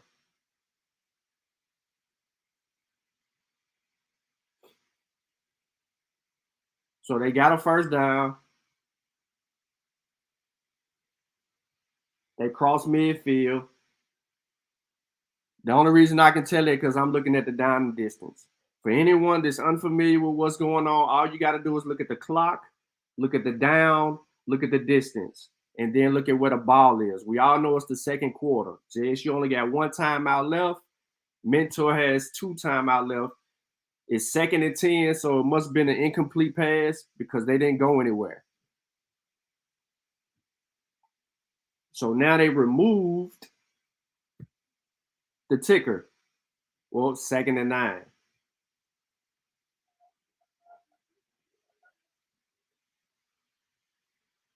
Yeah, Mr. Campbell said that he wished that this game right here was on HBCU Go. Now, they just took the video away, as you see. Well, you haven't seen it yet, but you're behind me. They took the video away, and it is not back up. So we are without. There we go. No sound. No sound. Holding on Campbell. Whatever just happened, got to come back. So it looked like they might have got 4 or 5 yards on the play, and then they had to get walked back. There go the sound. But we probably don't have commentating. And we're back to the live action now. Campbell with a deep pass down the field, and it's right on target, but it was dropped. He was trying to hit Cheney Fitzgerald, the young freshman from Kinnersville, North Carolina, but he couldn't quite hang on. Good pass, but nice coverage on the play by Jackson State. It should be 4th down. He was almost able to grab onto that again. It was accurate. It was put in there just over the defender. Just could not complete the catch. It's 3rd down. And I think ESPN will put the tracker back up, but it's 3rd down. So Campbell coming up now. It's 3rd down for the Camels. Williams in the pocket. Will pass it. Under pressure. Drops off the screen pass. It is caught, and he's knocked down. That's Nakari Rogers. And he's going to be shy of the 1st down. So good tackle by that Jackson State defense. It looks like John Huggins is the main man that got there to stop that from being a bigger play. Yeah, Coach Brian was excited about him when we talked during our conference call this week. He said he's their best defensive back at times. He just loves that young man. Also, he had 2 sacks coming into this ball game, plus an interception. So he was short of the 1st down. So Jackson State Campbell will have to punt the football away. And that is Corey Peterson on the kick, and it's going to die right there at the 3-yard line. What a kick by Peterson, the Australian. Wow. Got that with a spin right inside the 5. Coach Bitcher talked about how big the special teams, the new guys on his team, how important it was. So you can't punt it better than that. I think backspin and just died right there on the 2-yard line. Butch, that is fantastic. 8:14 to go here in the 2nd quarter, and we are locked in a heck of a duel. 7-6 Campbell out in front right now. Jackson State, except for last week against Bethune-Cookman, Jackson State has started slowly offensively, but last week they scored the first 3 times they had the football. So now they will start deep in their own territory. 1st and 10, the ball resting at the 3. Shador Sanders goes to Wilkerson, and he's going to pick up a couple before he's dropped. Well, they got a lot more out of that than I thought. That play just started really slow. It didn't look like anyone like shot off the ball. It was just kind of a slow moving play, but the result's good. What, 3 or 4 pickup there? That's pretty good. Nice pickup for the Tigers as they operate from the shadow of their own goal line. Second down now. Got a little room to breathe after that run. Sanders has Wilkerson in the backfield, gives it to him again, and this time he's going to be met right at the line of scrimmage. Aaron Maddox, one of the Camels up there making the stop. So is number 34, C.J. Tillman again, and at the bottom of the stack, number 90, J.T. Whitmore. You know what is impressive to me watching the Camels as they play? They are just absolutely excited the entire time. They play with great aggression and excellent intention. Need to bring this up because Shadur Sanders now 3rd and 6 to go as he looks toward the sideline. Clock continues to roll. Sanders now will pass it from his own end zone. Fires near the sideline, and it's going to be broken up. A big defensive play there by Miles Rouser. As he broke that pass up, it's going to be incomplete, and the Tigers will have to punt the football back to the Camels. And again, look at the break on the ball. Great defensive effort. Stuck his hand in there. Did not allow any chance of a catch there. Was trying to hit Willie Gaines over there. He's already caught 14 balls this year for almost 300 yards, but a nice defensive play. So now Sam Johnson will come on, and he will be punting out of his own end zone. Good snap. Johnson gets the kick away. Josh McNeely calls for and makes the fair catch. And that is where the Camels will go on offense, 1st and 10 at that point. Just what do you think so far about the job that Campbell has done on offense going against that #1 Jackson State defense? They have let them know it's going to be a battle for 4 quarters. You can just tell from the intensity of the way they are attacking. There's no fear in what they're doing. They're very confident in what their ability is. I think the line of scrimmage has been an incredibly huge battle, but the Tigers have been getting penetration. Again, I haven't seen anybody ever stop their penetration. They just got to make sure they deliver. 1st and 10 for the Camels. Williams under the gun again, scrambling around, gets away from one tackler, and then he just finally throws it out of bounds. Does a good job of getting rid of the football, but he was under a lot of heat on that play. It's exactly what I was talking about. They're getting pressure. You just got to get home, and when you get home, you got to close, right? They're the #1 team in tackles behind the line of scrimmage and sacks. They've got to close out today. Campbell's doing a very good job of just making sure they don't close out, and you got to give them credit. These numbers are staggering when you look at the Jackson State defense. Only giving up 185 yards per game. Flag goes down as the pass flies incomplete, but we'll come back and see what that's all about. But running through these Jackson State numbers, they're only giving up 185 total yards per game. Rushing defense, #1, allowing only 66.8, as that will be a hold against Campbell, so that will back them up 10. But rushing defense for Jackson State, #1, allowing 66.8 yards per game. And passing defense, #1, allowing 114 yards per game. Is that any good? it looked, when I first saw some of that, Butch, I thought it was a misprint. Quite frankly, I thought it can't be that good. But they're certainly getting their test today. So 2nd and 20 now, but another whistle before they could get the play away. And it's going to be illegal procedure against the offense. So that will back them up 5 more. With 6:14 to go here in the first half, and Dennis Thurman, the defensive coordinator for the Tigers, what more can you say about the job he is doing? And the one thing Coach Prime got across to us was his biggest asset is the way he communicates with the players. Well, they believe that there's a full buy-in, right, of what they're doing. And each one, when you get a defense that's aggressive, sometimes people don't get on task and they start doing other jobs, and that's where you get in trouble. So they go to the run on 2nd and 25, and I think they lost 2 more. And that will be another play. As we saw a helmet go flying out of the cloud. What's interesting about that play, right? Big number 75, Mike Edwards. He's certainly a pro type guy, and Coach talked about how big he was. At the end, right as he goes over the top, the helmet came off, and then he threw the helmet. And again, he didn't pull it off. It was already off, but he shouldn't have thrown it. Well, Mike Edwards runs about 6'7", 380 pounds. He's the senior. He transferred in from Wake Forest, and that big guy is definitely a pro prospect. So they go back on the ground again. And Aubrey Miller with a big stop for the Jackson State defense, number 45. Yeah, again, look how intense they all are and how excited they are of how they play. And again, the beauty of this game, which I'm loving, is the intensity on both sides of the ball, the battles at the line of scrimmage, the hard hits, and each guys are just keep coming and coming and coming at each other. This is going to be a battle for 4 full quarters. Don't go anywhere. So Willie Gaines goes back to return the punt for Jackson State. As Peterson gets set to get it away again. This time he's going to pass it. It's a fake. Peterson under pressure puts it up, and he just threw it away. So the Camels go for the fake, and it did not work as Corey Peterson's pass is incomplete. Wow, I love aggression, but I don't know if I agree with that call. And again, it's best that the Tigers didn't intercept it because now you get it back at the 45-yard line. But just watch as this unfolds.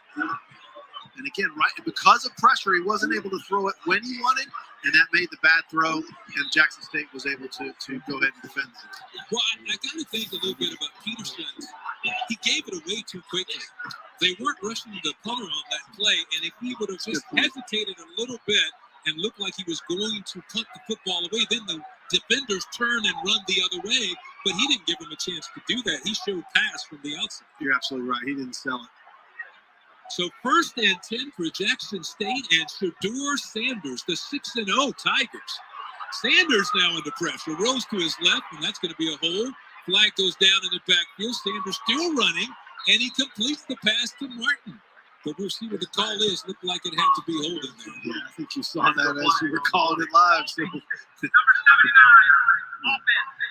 And again, to the offensive lineman, when your quarterback goes from one side of you to the other, it's almost natural. You can't help but hold because you're blocking a defender one way, and suddenly they're like, "Oh yeah, I want to go that way," and then you realize your quarterback is on that side, and you got to try to pull him back, and you're just trying to make sure you save and protect your quarterback. Devin Hayes was the guilty party, the big 6'6", 330-pounder transfer from Florida Atlantic, guilty of holding, so that will make it 1st and 20 yards to go for the first down. So Sanders turns and hands to Martin, and he goes straight ahead. Not a lot going on right there. Impressive. Like I said, at the defensive line, at the point of attack, I am impressed with how the Camels have just, I wouldn't say shut it down, but they've certainly controlled that line of scrimmage. It's one big battle between the Tigers and the Camels. Justice Galloway Velasquez on the stop. So that'll make it 2nd and 18 after the gain of about 2. Gaines goes in motion for the Tigers. They're going to throw it back to Gaines, coming back the other way. And a good defensive play. Nice recovery right there by Campbell University. Miles Rouser reacting to the football quickly. Yeah, Rouser does a great job. Again, not sold. Sheds a block and gets right down there, goes right at the legs to stop him. Bartolo, the new offensive coordinator for Jackson State. Of course, he comes from the Mike Leach tree. They run that air raid offense, and it's like so far the relationship between he and Sanders has been really good as they come up to this 3rd and 15 to go. Well, they could use some of that raid right now in the air for the Tigers. 3 wideouts to the left as Sanders looks to pass, but he has pressure in his face. So Shador Sanders buying some time. Still looking downfield. Now he's running with the football, and Sanders slides down safely after he picks up the first down for Jackson State. Well, he faked out our camera guys because he did that little long pump right there, and our camera guys thought he was gone. But look, he just tucked it back in. The defense thought it was gone too, created a big hole. And he did a great job of going out there and getting the first down. Yeah, there was a flag thrown behind the play. So a lot of laundry on the field on that. A flag? Several.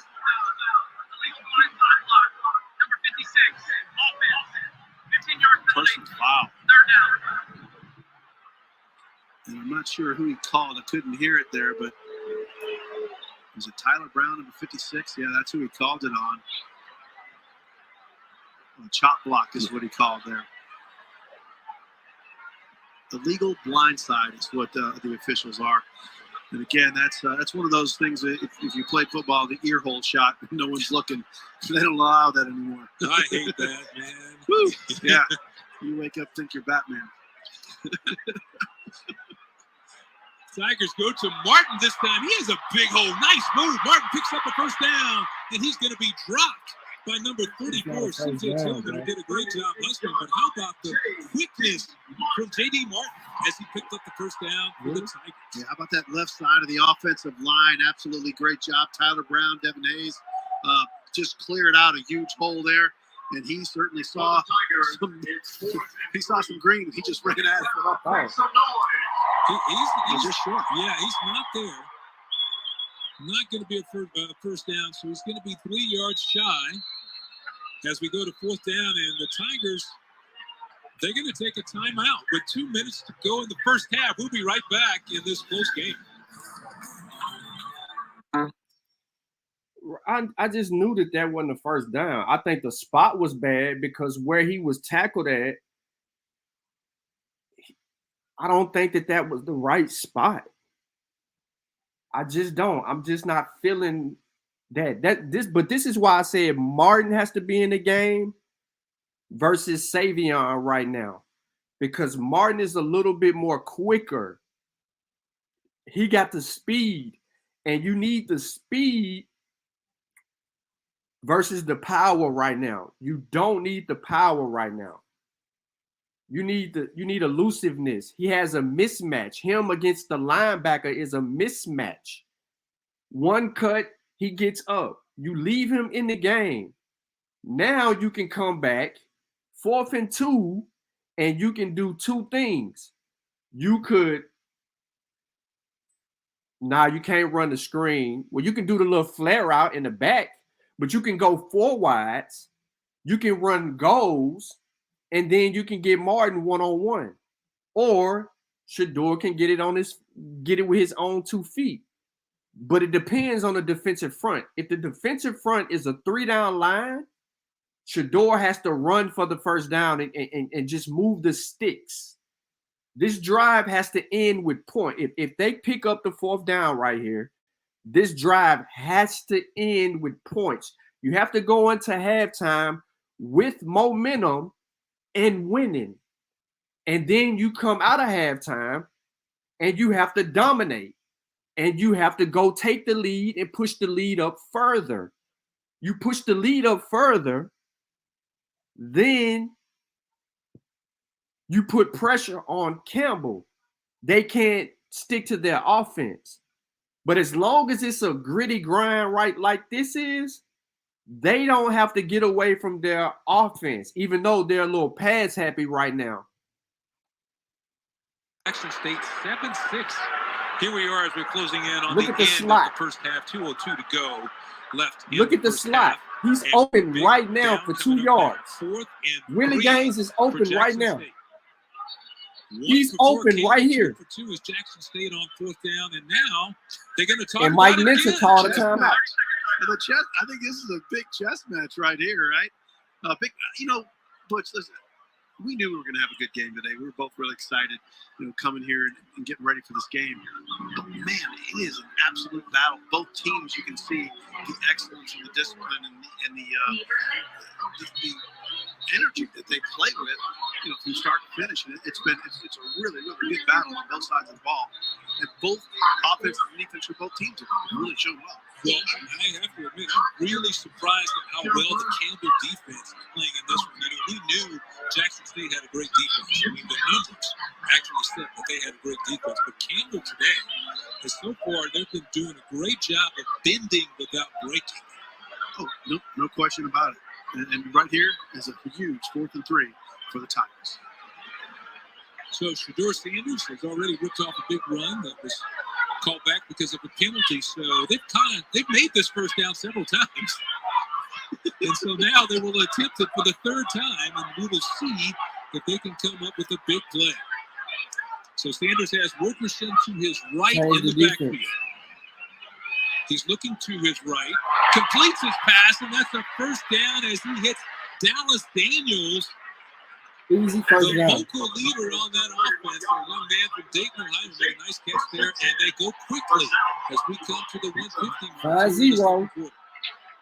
This time to give us to Wilkerson. Wilkerson has a There you hole. go. And he On the takes ball, it on the way ball, down on the again. ball. Let's go, on the ball. Wilkerson. I love the combination of plays. That slant play was absolutely perfect for the first down, and you follow up with some hammering runs. Great job with the Tigers offense. Another first down for Jackson State. Ball resting on the 17-yard line. Pass near the sideline is going to be complete. And then he's pushed out of bounds. Right there by McNeely as it's Dallas Daniels again on the catch. And the Tigers are going really fast. They picked up the tempo. We can hear that homecoming crowd now. He's asking Yeah, Coleman, a linebacker on Coleman. Yeah, it kind of got quiet for a little bit, but now they're kind of making some noise. I think what's happened is the Tigers really didn't feel like they would have that much competition today, and they know they're in for it for a full 4 quarters. 2nd and 5. Sanders looking to pass. Now he has to dance a little bit to his right, still looking in the end zone, and now he just steps out of bounds. So great coverage on the play by Campbell. He had a lot of time. He just could not find the open receiver. He looks a little frustrated right now. You can tell he's To the 12-yard line. like I mentioned earlier, they call him grown because he came in here just a freshman, but took control of this team, and now he's a sophomore. Here you go. Watch him here. He's looking. No one's open. Great coverage. And then he's just footwork right here. I mean, I almost think he should throw it out the back of the end zone and just live another day. 3rd and 5, they go to Wilkerson, and he's going to be, well, by the end of that run, he's pretty close to the first down, maybe a yard shy. About 3 yards. Yeah, good push up front by that big offensive line, and one of the Camels are shaken up down there. Clock is running. Looks like it might be Justice Galloway Velasquez. Yeah, that's him. So we will see. It looked like it may be a shoulder problem. He's pointing toward his shoulder or his right arm. Yeah, that whole time he looked like he was grabbing towards that part of that shoulder right there. And his bicep, maybe they're inside that shoulder. They're inside that shoulder pad. But he's certainly in some pain. And really, you always know when someone's certainly at least hurt somewhat significantly is when the other team looks at the other sidelines and said, "We need to get out of here." So that means, you heard some kind of serious grunt. Let's take another look at it and see if we can see exactly what happened to him on the play as Wilkerson takes the handoff.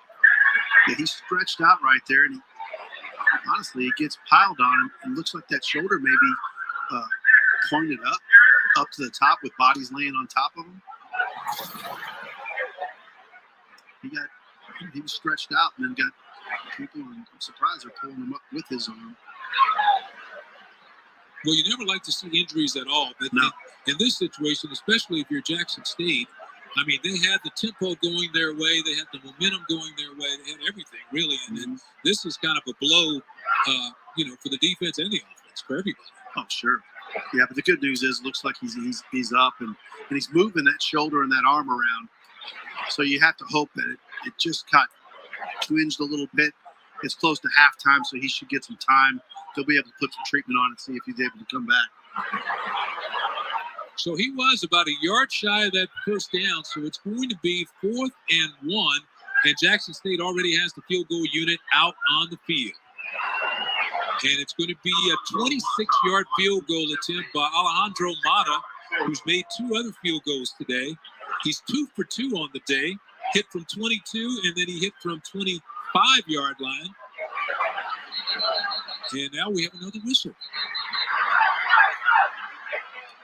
He hit from 22 and 25 yards out. And the officials are going to talk it over a little bit. Brandon Bullock is going to visit with some of his compadres. And now they're ready to crank it up. So the clock will run. 39 seconds and ticking. As Mata gets set for the field goal attempt. Could probably mark it as 25-yard attempt. Good snap, good hole, and the kick is perfect again. And that kick will give Jackson State the lead, 9-7 in this ball game with 20 seconds to go before we hit the half. I liked him going for the field goal there. I mean, I know some people are like, well, why don't you just keep, go for the first down? You need a touchdown. You need to start getting touchdowns. And that's where, as a team, you can get frustrated. We're only getting 3 when we get down there. We're only getting 3. But you got to get the points. You know you're in for a battle. You're going to scrap for every point you have. You get the opportunity to get points. You got to go ahead and get the sure points. They were trying to pack 50 or 60,000 in here and take a look around you, man. It's a big homecoming celebration. And just to piggyback on what you were saying just now, I think Coach Prime thought it was important just to go into the half with the lead.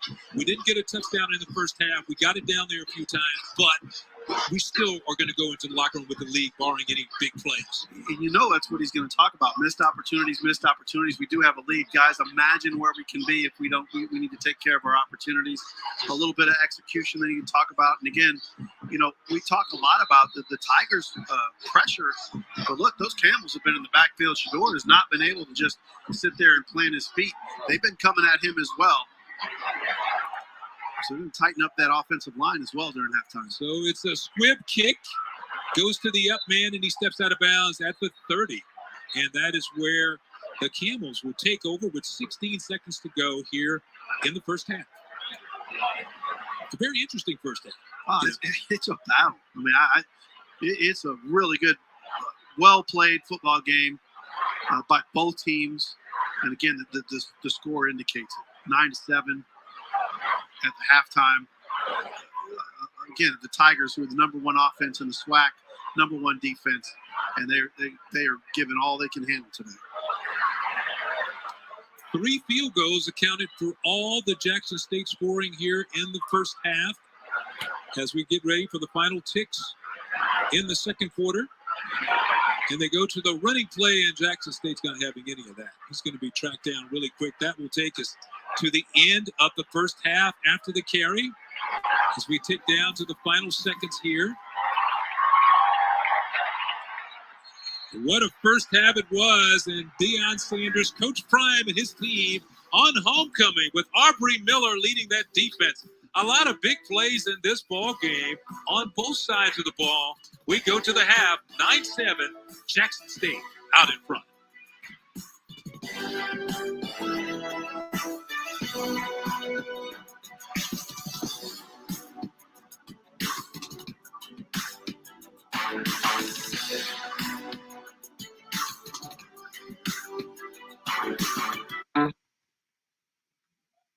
I'm telling y'all right now, man, this is what you want to see.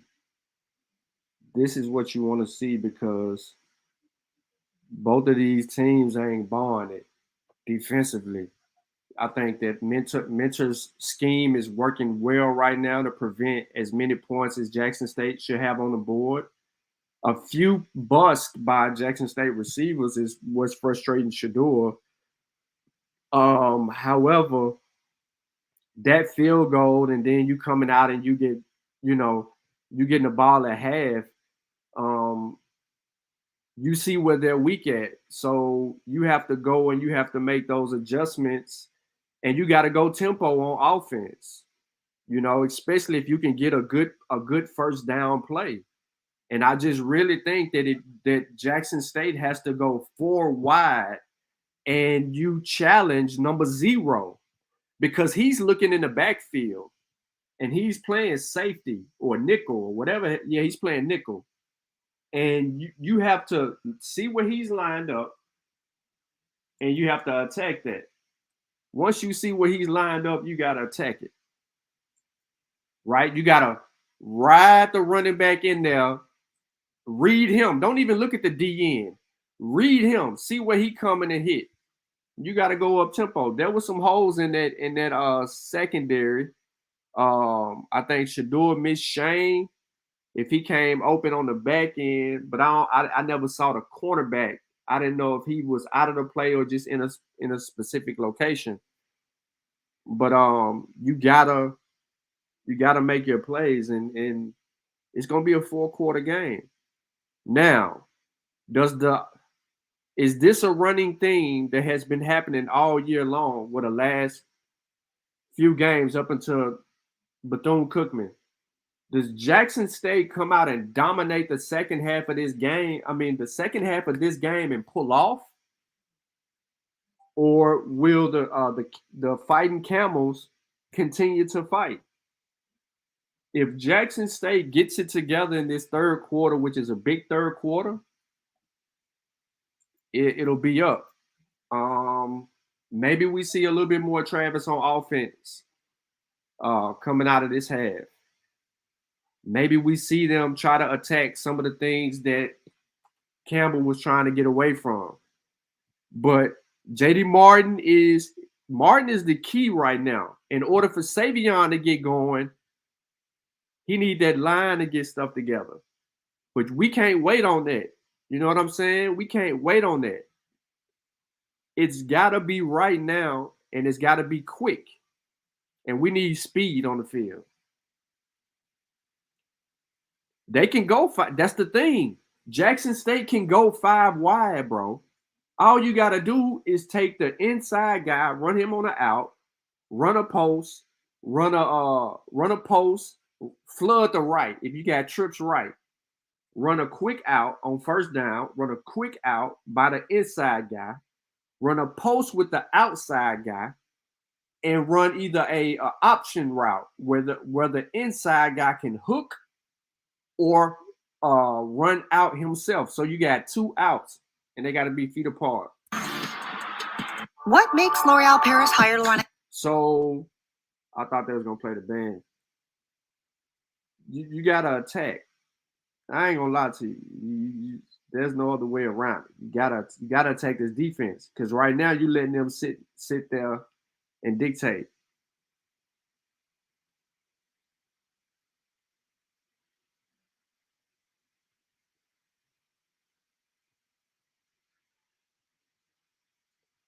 Hold on 1 second.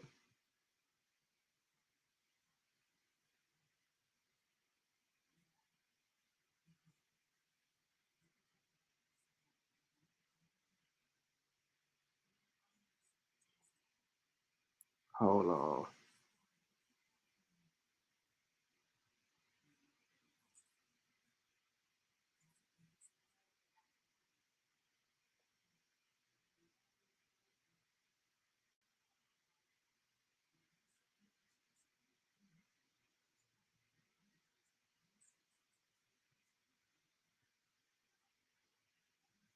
Boy.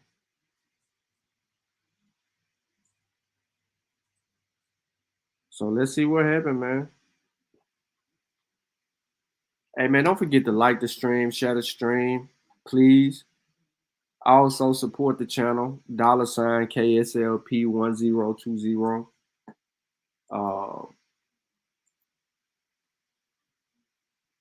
You're going to get the best. You're going to get the best over here. Nah, it ain't 100, 200, 1,500. You're going to get the best.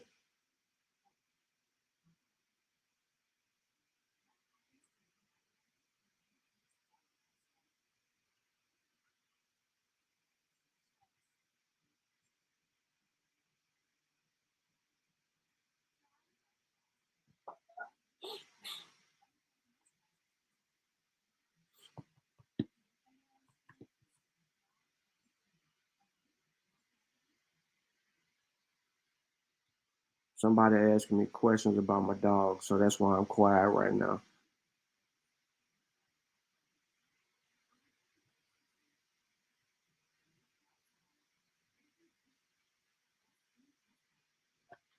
So look, yeah, so a lot has to happen. A lot. The offensive line has to play like they just did on that last drive. Shador has to make plays either with his feet, but we prefer his arm.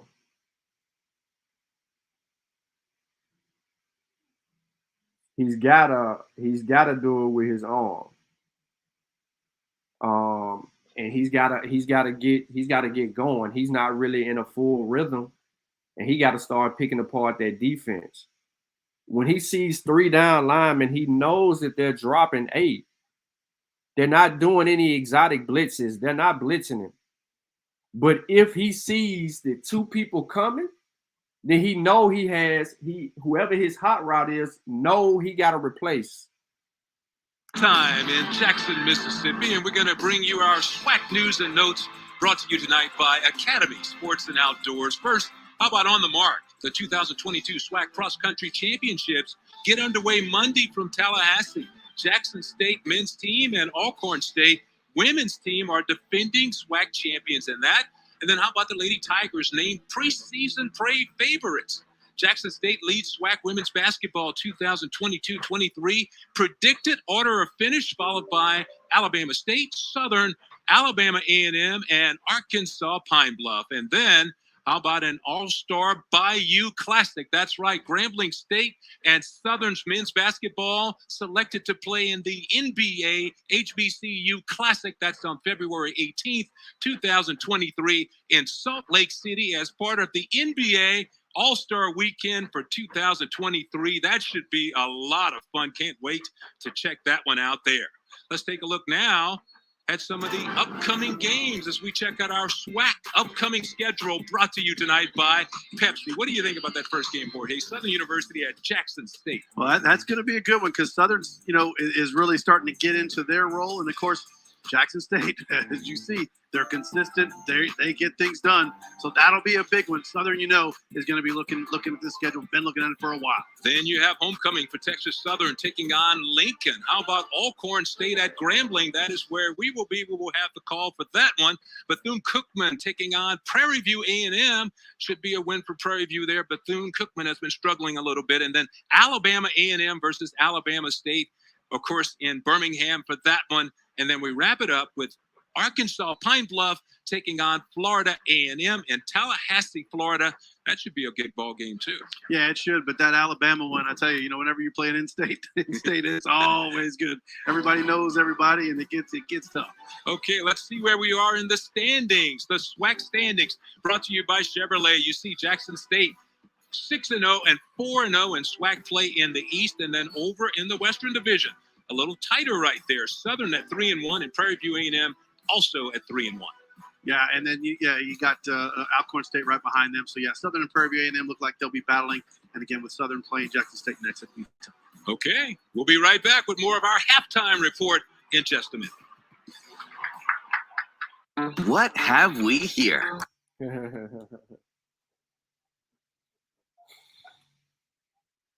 So, hey, I don't know what's up with them and them not playing the band right now.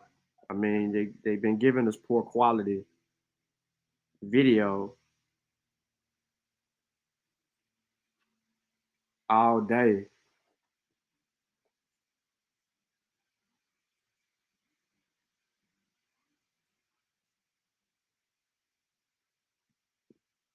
So we gotta handle our business.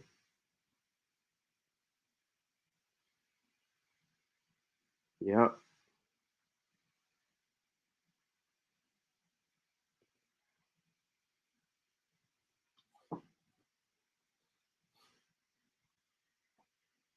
Frostbite. 1, 2, 3, 4, 5. I think it's 5. Yeah, 1, 2. Wait till this fluffy boy, man, get a little bit bigger. What y'all got, man? What channel is this? What you mean, what channel is this? Or where can you watch it? ESPN Plus app.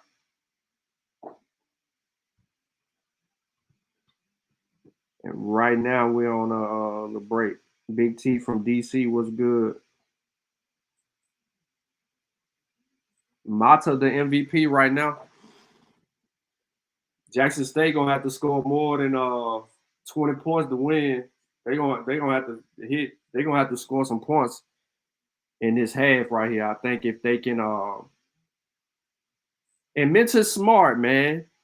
He kicking that short after the touchdown, kicking the ball short, catching Jackson State off guard, man. That's smart coaching. Even though it didn't work for him, but it's still smart coaching. Something to look out for in the second half. However, you need a big play by your offense or a big play by your special teams coming out in this third quarter so that you can go ahead and handle your business. Do I think that is there some chinks in the armor for Campbell? Absolutely, there's some chinks in the armor for Campbell. Shedeur has to scan the field and look at his matchups. Right now, Dallas Daniels is cooking the DB that's on him. Shane, he really hasn't targeted Shane out of routes.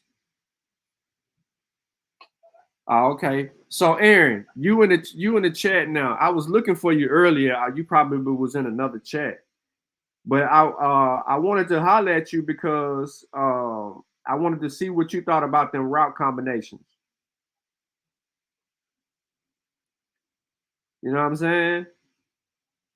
Because what JSU did to get the first down when they went to Dallas Daniels on a slant is all Campbell been doing in the earlier part of that half where they go down and they drive. Half with Jackson State leading Campbell 9-7. That was your score at the halftime. Now it's time to check out the Sonic Boom of the South. A lot of activities going on for homecoming. None better than this one. It was founded in 1940, was the band under the direction now of Roderick Little. Let's listen to the Sonic Boom of the South.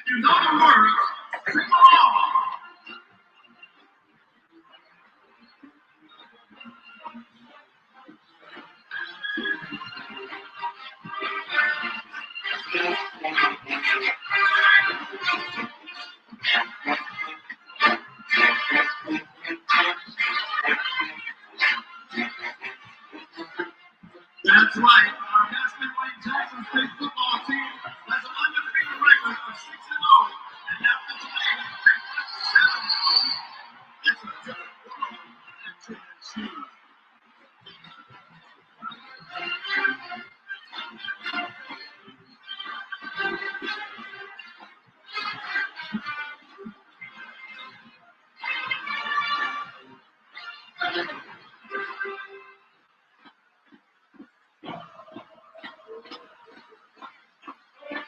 All right, I know you know this one.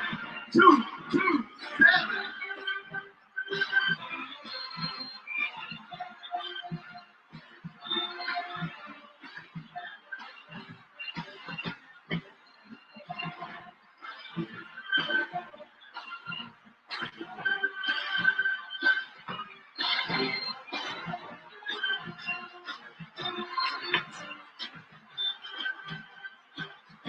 Check out those J-Pop drum makers at the 50-yard line.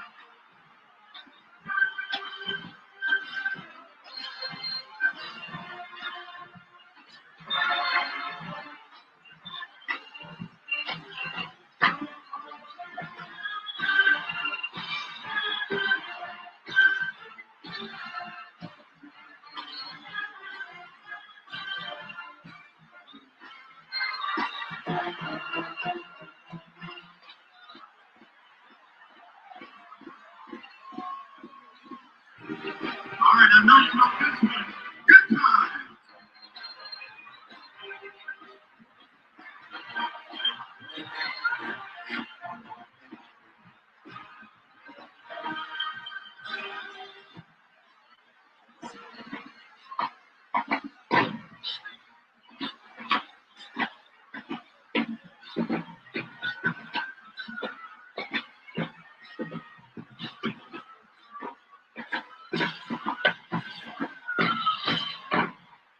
And now, please, we briefly pause to recognize Miss Diana M. Williams of Diana M. Williams Incorporated and the hit show Brilliant, as she proudly donates $15,000 for the Grand TJ. With this donation, Miss Williams has funded 6 new uniforms, as well as other merchandise for use all in one season. Let's give a round of applause. you along, and longtime supporter, Miss Diana Williams, for her unmatched generosity and unwavering showmanship. At this time, we have a special presentation. Please turn your attention to the 50-yard line. Although it was extremely difficult to pull off, we have a surprise insertion into the halftime festivities. At this time, the Department of Music, the band staff, and the entire membership of the famous Sonic Boom of the South marching band would like. What have we? There you go with that. But all right, so let me respond to Aaron. Yeah, it has to be some type of opening up, because I think you have to throw the run, because right now Campbell's doing a good job. Well, in the first half, Campbell was doing a good job of predicting or dictating what you're going to do. They're showing Shador a 4-man front, 2 linebackers. So they're showing Shador, you got the numbers. And when the ball snaps, they are resetting that by using 0 as the extra linebacker. Look at what they were doing. They were showing him that. Then they would show him 3 down linemen, stand one up and move him into the flats. And then when you try to attack that, they slide back into formation. So it's like they're extracting and then going back. When the ball is snapped, they're going back to their. That's why the penetration is essential, because of where they're going. And JSU is not a misdirection team. So you have that. And you have 0. He's playing contain. He's playing pitch flat contain. He's playing basically cover 2 in the nickel. So that's why I said if Shador locates 0 and they give him that same look, ride Savion and come underneath to Dallas Daniels on like an end with your tight end or your receiver, either replacing him on an out route or a skinny post. You will have what you want out of that set, because 0 is playing pitch flat contain. He abandons all responsibility of putting himself in position to recognize pass because he's playing the run. That's what I'm saying. That's my read. I'm saying 0 is my read because they playing 2 high safety. You know what I'm saying? They playing 2 high safety. 0 is my read. The end man at the line of scrimmage, the defensive ends are really not a big factor. They're not a big factor. Whatever penetration or whatever they're doing, they're not dictating the terms of the game.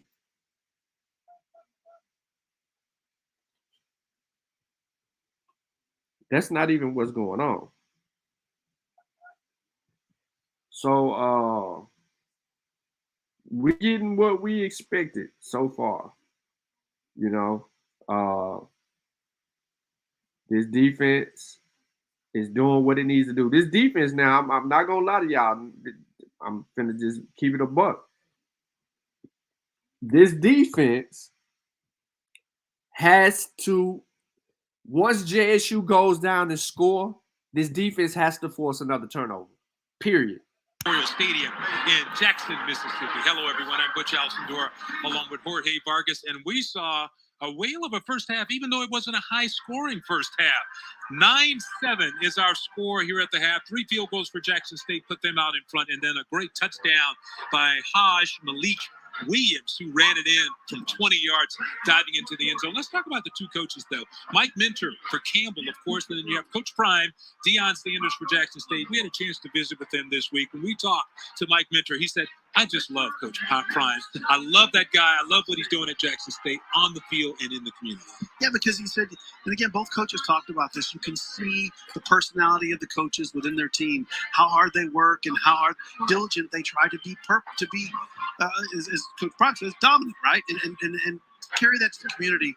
And Coach Prime, in particular, right, today, homecoming, he asked for no crime, no murders, no nothing. He wanted it to be about everyone in the community coming together. And I think it's important. These guys are not just about winning football and doing it on the field, but off the field. Both of these guys have utmost respect for their communities and trying to get it done. He wanted it to be a no-crime day in Jackson, Mississippi. So he went out, talked to community leaders, talked to people in the community about getting this done. He wanted the big crowd, but he wanted it to be a day for everyone to enjoy. And so far, it seems like it's just that. And what other coach do you see do that, right? Talk about more about the community being accessible, right?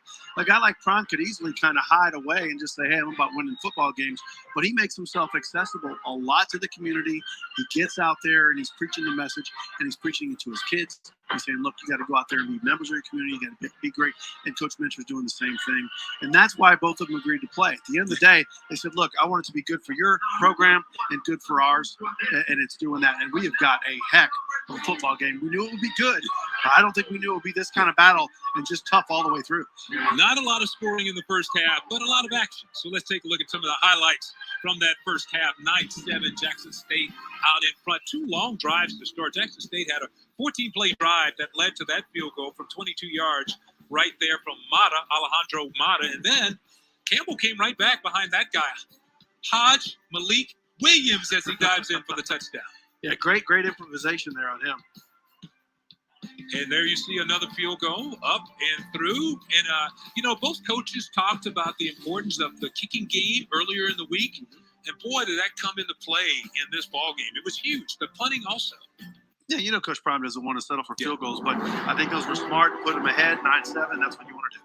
Let's take a look now at some halftime stats brought to you today by Cricket. You see the 9-7 games, and then what really sticks out to you the most when you look at that? What sticks out to me the most is the fact that your rushing is more than the passing for both teams, and I didn't realize rushing would be that dominant today, but it sure as heck is, and that means both quarterbacks. They're going to be looking to be more explosive in the second half. And I think which quarterback is able to be more explosive will determine the outcome of the victory here today. What surprises me the most is the 0 for 8 right there on third downs. You see Campbell 4 for 8, 0 for 8 for Jackson State. Yeah, you're right. That is, you cannot continue drives. You cannot make things happen if you don't convert them third down. But we've seen both teams go for it on fourth down, and they've been successful and then not successful. So that's what added the drama to the first half. Both teams went for it on fourth down, and they had a lot on the line. Jackson State converted a big 4th and 8. Right. That was huge. Yeah, and then I think the beginning of the game, right? Campbell on their very first drive went on a 4th and 2, and I said, I don't know if this is a good idea. I think they were at their own 35-yard line or so, and they went for it and got a big run there to get it. They got it. Let's move to our SWAC scoreboard now. Brought to you today by Chevrolet. You see Texas Southern at the half, leading Alcorn 14-13 Tigers. Impressive. Another group of Tigers, right? Getting a little roar going on against Alcorn State. That is a good one. We'll see how that winds up. Very impressive performance by the Tigers here this year as they get things rolling. Yeah, they had an interception return for a touchdown in that one. As we move on to Mississippi Valley State, 7-0 Delta Devils out in front. They're taking on Bethune-Cookman. Of course, last week Bethune-Cookman took on Jackson State, and it was a game that did not turn out well for Bethune-Cookman. So they're trying to bounce back this week. Some other action that's starting a little later. You got Prairie View A&M going down to Lamar to take on the Cardinals in that one. And how about Virginia Lynchburg in Baton Rouge to take on the Southern Jaguars? I don't think heading into Baton Rouge is a good idea for Lynchburg. Southern's going to be ready to roar. And, of course, they've got their eyes set on these particular Tigers coming up in the following week. And, again, Prairie View not a far run down to that Golden Triangle in the Beaumont area to play Lamar.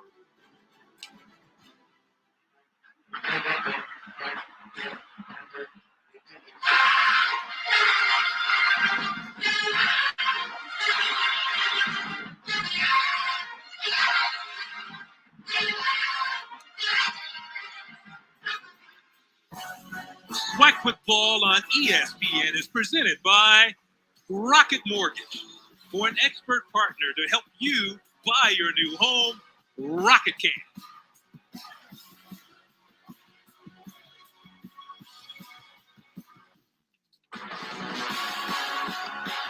9-7.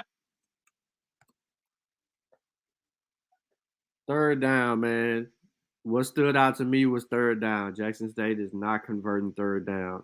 In order for Jackson State to win this game, they have to do better on third downs this second half. Yes, they have driven the ball. Yes, the defense is giving them great field position to get that other 3 points. Yes, the defense is balling. They're balling. They what do they got? 1 or 2 turnovers. No, one of them was a fumble. I know they got 1 fumble, and or is it 2? I think it might be 2 fumbles. So yeah, it's 2 fumbles. So they got 2 turnovers, but they're gonna have to continue to force turnovers. And until they do that, it's gonna be a little brawl. 9-7 lead over Campbell University. That came on 3 field goals from Alejandro Mata. And what's going on right there, Jorge? I mean, that's kind of interesting. Let's run it at the goalpost. Oh, they're stuck on the goalpost. Yeah, that's pretty cool. That's got to be a celebration there, Yeah. A flag football celebration. Let's go back and check out our keys to the game and see exactly how it matched what went on in the first half. Keys to the game brought to you by Chevy. Yeah, I mean, number one offense in the SWAC, and basically that was like, you're the number one offense, play like it. We have not seen that offensive explosion from the Tigers. Continue the pressure. They have done that, applied great pressure. They've dominated on defense, offense, not so much. So I think Coach Prime, that's probably the big word during halftime is dominate. We need to go out there and dominate. One thing on quarterbacks I want to mention from Sanders alone is that Sanders was just 9 of 13, just 58 yards. But I will say he spreads the ball out. From 13, 5 receivers have caught the ball from 13 attempts. So they certainly move the ball around there. Definitely. And on the other side for Campbell, yeah, it's the keys to the game for Campbell here also brought to you by Chevrolet. Yeah, but adapt to the environment. They've done well. The environment has not been overcome by them. It did not make them hesitate at all. Play within themselves. They have done that. They have played strong, physical on both sides of the ball. Big plays. They've been missing the big play. Other than that dynamic run from Williams to getting the touchdown, they really haven't had the big play. They'll be looking for that in the second half. Yeah, Haj Malik Williams for the first half, he was 7 of 9 for 60 yards, had a long of 17, was sacked one time by that JSU defense. However, Jackson State will get the football first to start all the action here in the second half. So the kick is underway, and the third quarter is underway. Short kick is going to be fielded up close, and the Tigers will get nice field position as it's run back all the way to the 37-yard line. Yeah, Campbell's not kicked one deep at all. They've always done those little poops in the corner. I guess they just want to make sure they don't allow them to set up for a bigger return. But really, you're automatically guaranteeing them really good field position at the 40-yard line right there. Is that what it was? Yeah, that's Kevin Coleman Jr. on the return. The kick was short, and he did a great job of getting that football upfield to give Shador Sanders and the offense excellent field position as we get set to go here in the third quarter. Tigers, you might say it was a quiet first half because they only had 9 points, but there was a lot of ball movement going on. First and 10 for Shador and the offense. He goes to Wilkerson inside, and Wilkerson is going to be stacked up after about 3 yards. And you saw C.J. Tillman reach in there and just grab a leg. I told y'all, look at the front. It was a 3-down line front. Watch what happens when the ball is snapped. Transfer from West Virginia and Delaware State. Played at both schools before coming to Jackson State. Takes the handoff again, and again, another quick play in the backfield by that Tillman guy. He is just all over the field today. Yeah, I'll tell you what, Mr. Thunder is getting it done. He came in as their leading tackler, and he has not disappointed. He has been the leader on defense today for the Camels. I'm surprised. I thought coming out of the second half, you'd see some real creative play just to set the Camels on their heels, but they just had 2 runs up the middle. Now they have to pass. 3rd and 5 coming up for the Tigers. Shador Sanders fires near the sideline, There was a back shoulder throw to Dallas Daniels, but he can't hang on. A good defensive play by DeMarcus Harrington over there. Don't want that. Yeah, the throw was great, and it was accurate. It was on point. Again, want to see the defender. Yeah, he hits him right in the hands as that hit his hands. Great defensive play. That's hard to catch when the guy's slapping the ball right as your hands touch. Go attack the ball, bro. You know it's Great back time. shoulder coming. Go get it. Now you're a big 3 and out. Back to the Camels. That's not exactly what the Tigers had drawn up. Tigers start the third quarter with a 3 and out. So Sam Johnson will be on to punt the football away. Got that one high and deep. And McNeely, I'm not sure if he signaled for a fair catch and forgot to try to run, but the whistle blew and the official came in and marked it down. And maybe it was one of those half fair catches. Let's take a look. That's the king of short-term memory right there. That's kind of like, I think I want to call for a fair catch, but I'm not quite sure there. Or maybe nerves just made him move, right? I mean, you got people running at you full speed. Sometimes they'll throw a flag on that because you called fair catch when you started running. So. Well, he waved, but it wasn't very definitive. It was kind of like, maybe I want a fair catch. So first and 10 for Campbell, and they go to the running game, and they try to get something going, but it's going to be stacked up also. Nakari Rogers gets the first handoff of the second half, number 21. They go quickly again, and we mentioned in the first half, Campbell loves to run that hurry-up offense, so on second down, they go quickly. Williams down the field, and his pass is for his big tight end, but it's incomplete. Trying to hit Julian Hill with that. Yeah, I like the play call. Again, I said coming out of this, they got to find a way to get some big plays. That right there, though, he was covered fantastically. And again, you have to hit it absolutely perfect if you're going to get by that kind of coverage right there. Huggins is a great defensive player. Coach Prime was really high on Huggins when we talked this week. So now it's 3rd and 8 for the Camels, and they're trying to, looks like they're coming on the blitz. Here comes Miller. Steps up. Miller's waiting for him, and Miller takes him down. How about Miller right there? Aubrey Miller. They knew he was coming, but they couldn't do anything about it. I tell you, man, Miller's got the gun show working. Watch this guy work. Look, goes to the outside, comes by 2 different guys. Great, look at it. Boom. Shoot like an arrow, baby. Oh! Aubrey Miller, 6'2", 225. He hails from Memphis, Tennessee. According to Coach Prime, he is definitely a pro prospect. But what he loves about that guy is that he plays with so much passion. You can see it right there in the way he's playing. So the kick is going to be down near midfield. And that's where Jackson State will go back on offense. We'll be right back.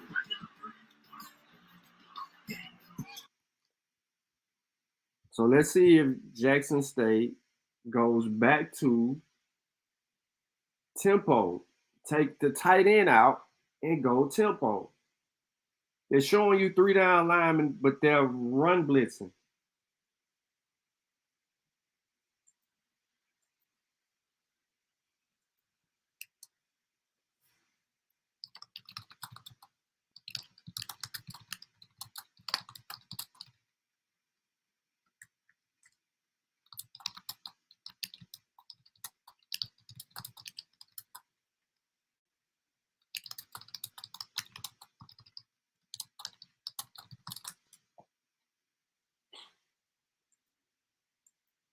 Man, something gotta happen.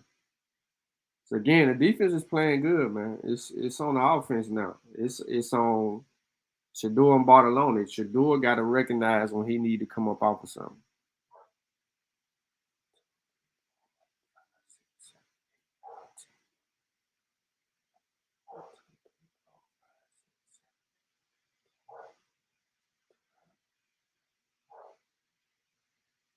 Yep. That's what's got to happen. Outside run.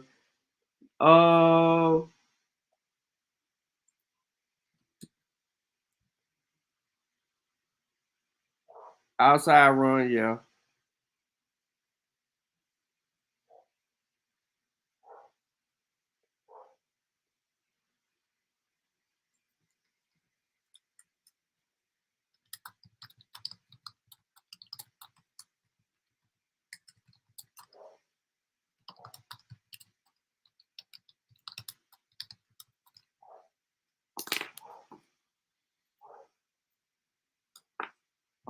a second, y'all.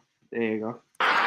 Welcome back, everyone. Butch Alcindor and Jorge Vargas. As you see, Aubrey Miller sitting on the bench right there, one of the many pro prospects on this Jackson State team. In fact, Coach Prime told us this week, John Lynch, the 49ers GM, was at practice. As you see, Shedeur rolling to his right, throwing Wide back open. to his left. Has a Wide man open. wide open as he goes down the sidelines, and it's a touchdown. DJ That's what you Stevens gotta do. for Jackson State takes it into the end zone. They ain't even And looking how about at him. that? You roll to the right, throw it back to the left, and it's a touchdown. Because he been for blocking. JSU. Remember in that first drive, I talked about creativity. Where would they pull out that creativity? On the very first play, that's exactly what they did. And you're right. Get everyone thinking to the right, roll to the right. You don't think he's going to throw back, but then he comes right back to a wide open receiver going right down the field. Stevens in the end zone. Probably nobody more surprised he was that open than him. DJ Stevens, the big tight end, who's 6'3", 220-pounder. Man, he caught that one and he just took off. I mean, that's how you draw it up. Yeah. So the extra point attempt is blocked. So the Camels come up with a big play, getting the hand up and knocking that one down after the big touchdown run by DJ Stevens. Stevens taking it in for the touchdown. Jackson State padding their lead in this one. You needed that point right there because that point makes it a 2-score game. It makes it a 2-score game, ladies and gentlemen. That is a big deal because now, let's just hypothetically speaking, they score a touchdown only down 1 point versus you still having a lead by 2. Someone blew an assignment, but you got to take advantage of that. That's what you do. That's what you do. You have to misdirection, bro. Listen, misdirection. I've been saying that all day. They are playing a certain way against Jackson State because Jackson State don't do misdirection. And what they hit them on, a misdirection throwback to the tight end. The tight end was lined up on the right side. All he did was come back across the formation and turn up. Nobody paid attention to him. They seen it was a total run fake. The linebacker was playing contained, who man it was, and everybody else was playing deep, away from the receivers.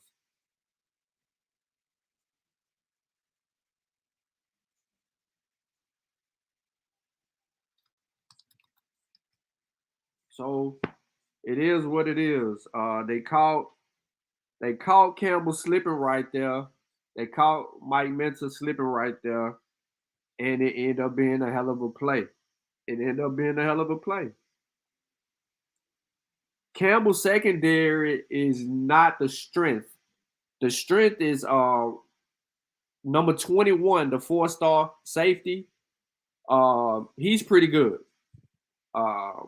He had a pass breakup early, but everybody else is suspect. But Jackson State is not attacking them. I think the pass to Dallas Daniels on that third down and coming out of the halftime, he got to be more aggressive at the play. That's a back shoulder, bro. You got to make that play. But here's the problem right here is being kickoff return because this has been a deciding factor in the first half of the game for Jackson State and for Campbell because they've been able to get good returns. Of the South, well, they were hitting it. They were next level during this time performance today as that kick goes through the end zone. Let's take another look at the touchdown. And again, just great job selling all to the right. By the time he looks back, that defense goes, uh-oh, and he's gone. No time to blink there. You know, and he was all by himself. You always wonder how a guy who's 6'3", 220 25-yard line can hide out like that. But it's because of the motion, going away from where he was, going out to the right. They rolled out to the right. But I think both teams, the flow from both defenses have been so strong. I think in this second half, you may see a lot of counter-type plays, getting guys to flow. That was a perfect example of that working. Let's see now if the Camels can answer. They come out, they go to the run, and they're going to have a 4-yard pickup by Rogers. He goes straight ahead. Excuse me, check that. It's Lamaje McDowell on the carry right there to start off this drive. McDowell on the carry, number 1.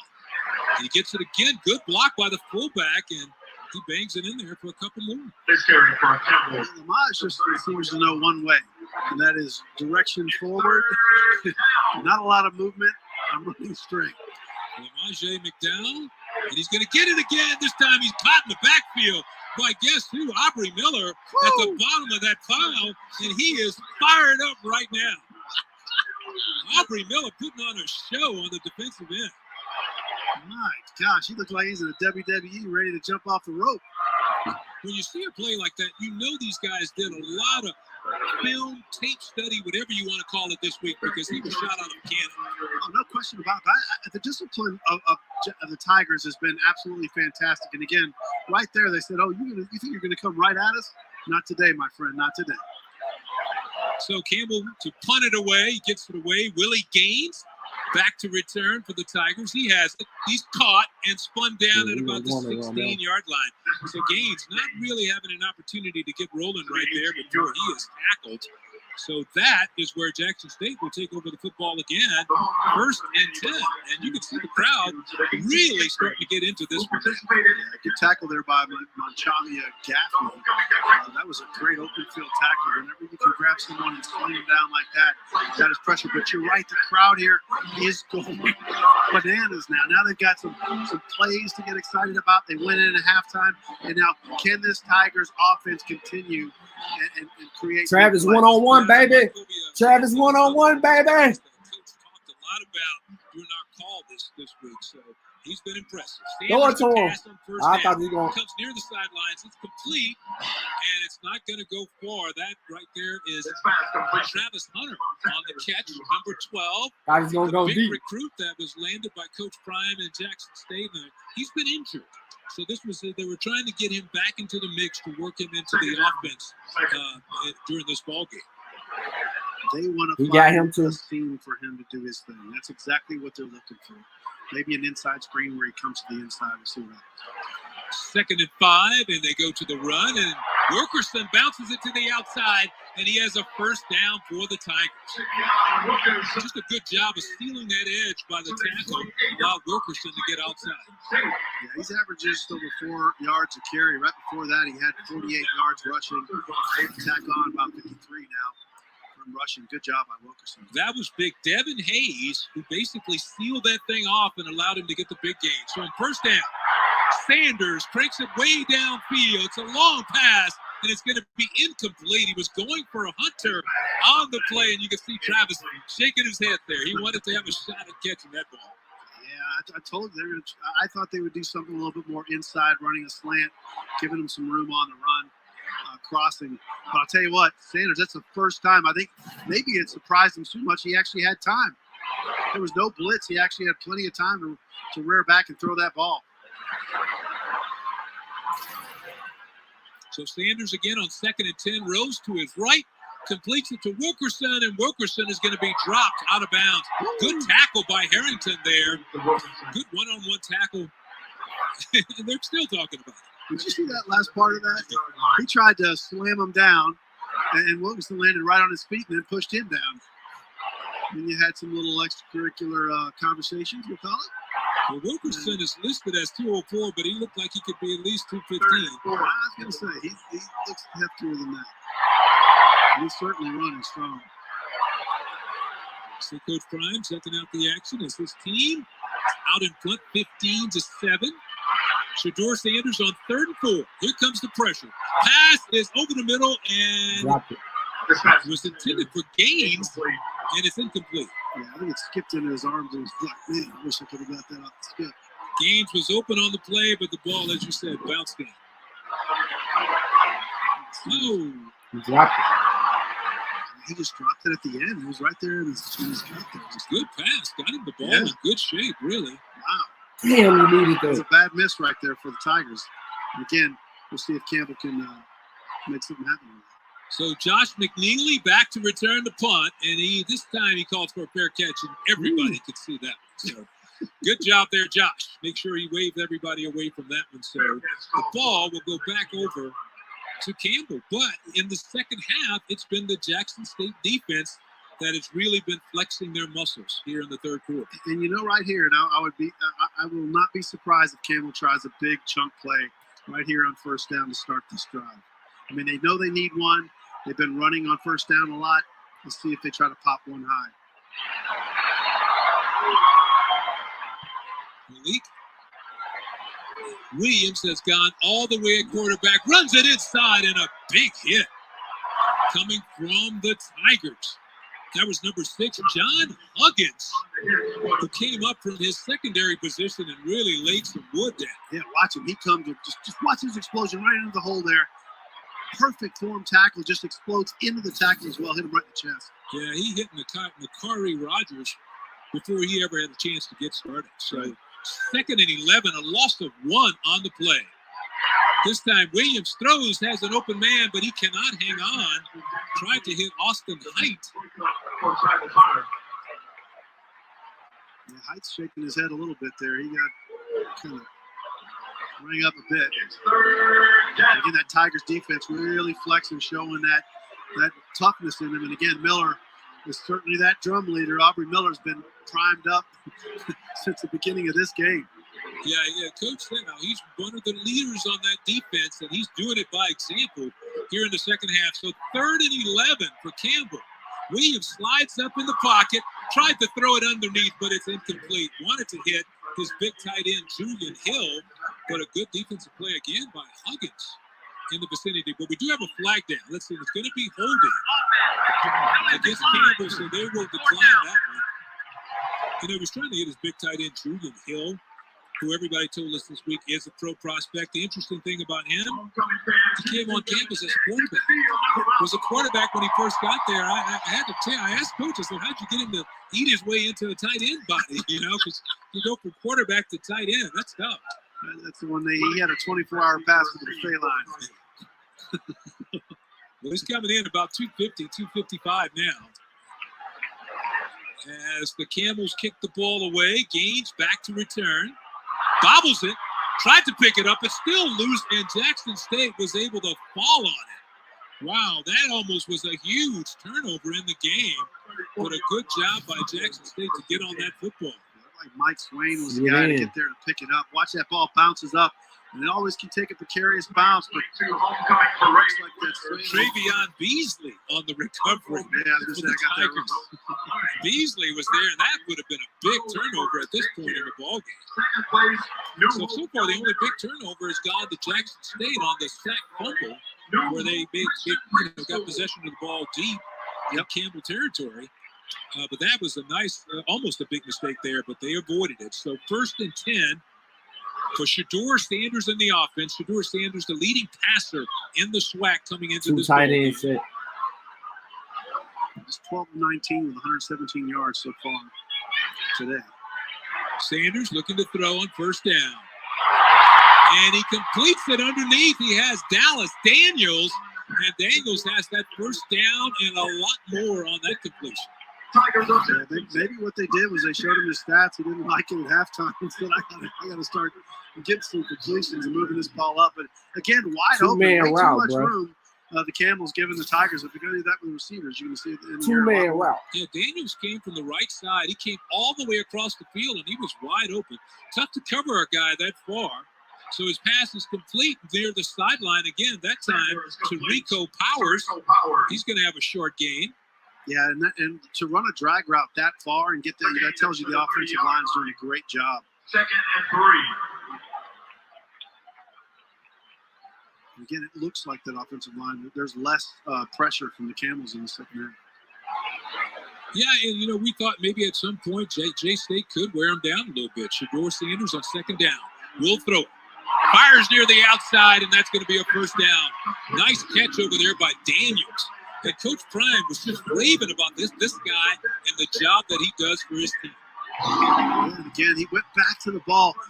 Some receivers just constantly wait on the ball. You can see him lean back in and stretch those arms out to get the ball, not allowing the defender to make a move on the ball. 1st and 10 for the Tigers with the football resting on the 20. They give it to J.D. Martin. He goes straight ahead. That's going to be a nice gain, just power running right up the middle. Yeah, I mean, there was nothing. He went right behind Henry, number 71. 71 was coming across on a trap, and he basically put his hand on him and cut in just inside of him. And 3, Tigers. Martin to Sanders left, turns, gives it to Martin again, and he's going to be yanked back. A big stop by Josh Johnson, number 1, just reached out and grabbed it. Yeah, was that a face mask? He's calling for a face mask. It looked like one to me. Let's see it. I think he just got him around the head. His hand may have been on there, but there's no face mask call. But boy, I tell you what, that's almost like a clothesline tackle back in the old school days. Hey, that looked like a big man grabbing a little man and just swinging him down. So a big 3rd and 3 to go for Jackson State. They blitzing. Green Joe Green tackles with that looking.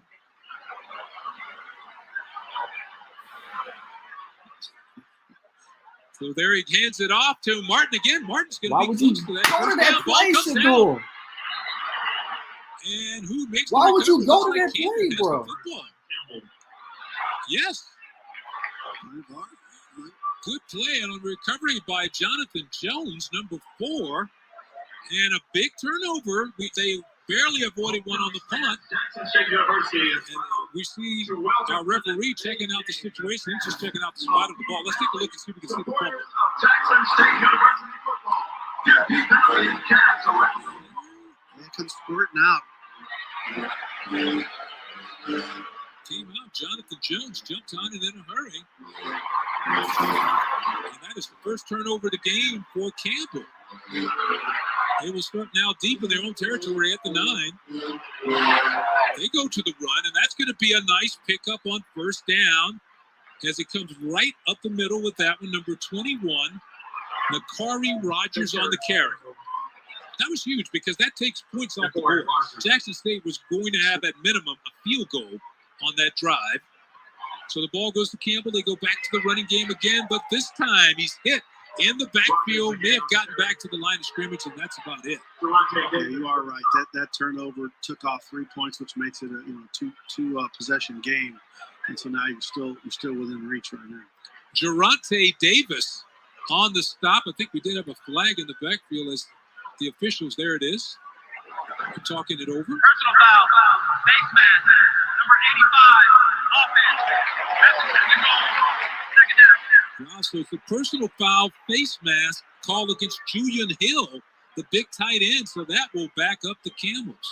Wow. That means he was trying to block, didn't like what he saw, and grabbed someone, spun him around. And by the face mask, you don't see that called on an offensive player very often. It's a big mistake by a veteran player on this team. He's put his team in a big hole now. Second down and 12 yards to go.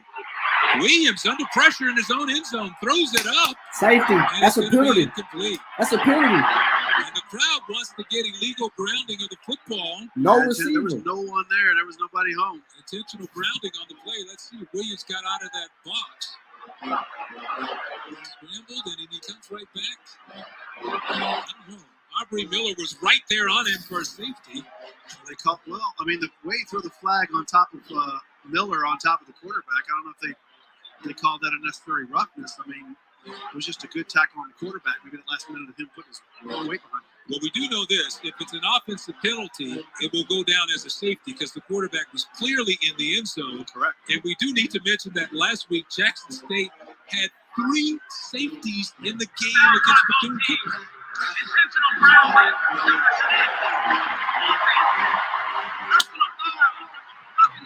Oh.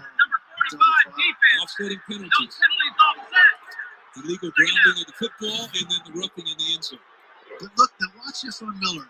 He does a great job here. Now I think right there he's fine. Watch the very end. He kind of puts that little extra. That's what they threw it on right there. See, the flag comes out as he kind of gave him a little extra with his head. You know, there's ways to get up and there's ways to get up and give a little extra something. That little bit cost them 2 points in the ball. Well, that's a little weak. Yeah. I'm just telling you that's what it cost. Offsetting penalties. He was just trying to say hello. So we're basically going to redo 2nd and 12. And now there's another whistle on the field and a timeout called by Campbell. So Campbell wants to talk about this a little bit. We'll take advantage of it. 15-7 JSU in front. Saturday, your defending SWAC champion.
Dang it, Aubrey.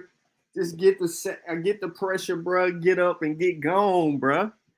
You get the ball back, then you handle your business like G's. You get the ball back in dipset, man. Like,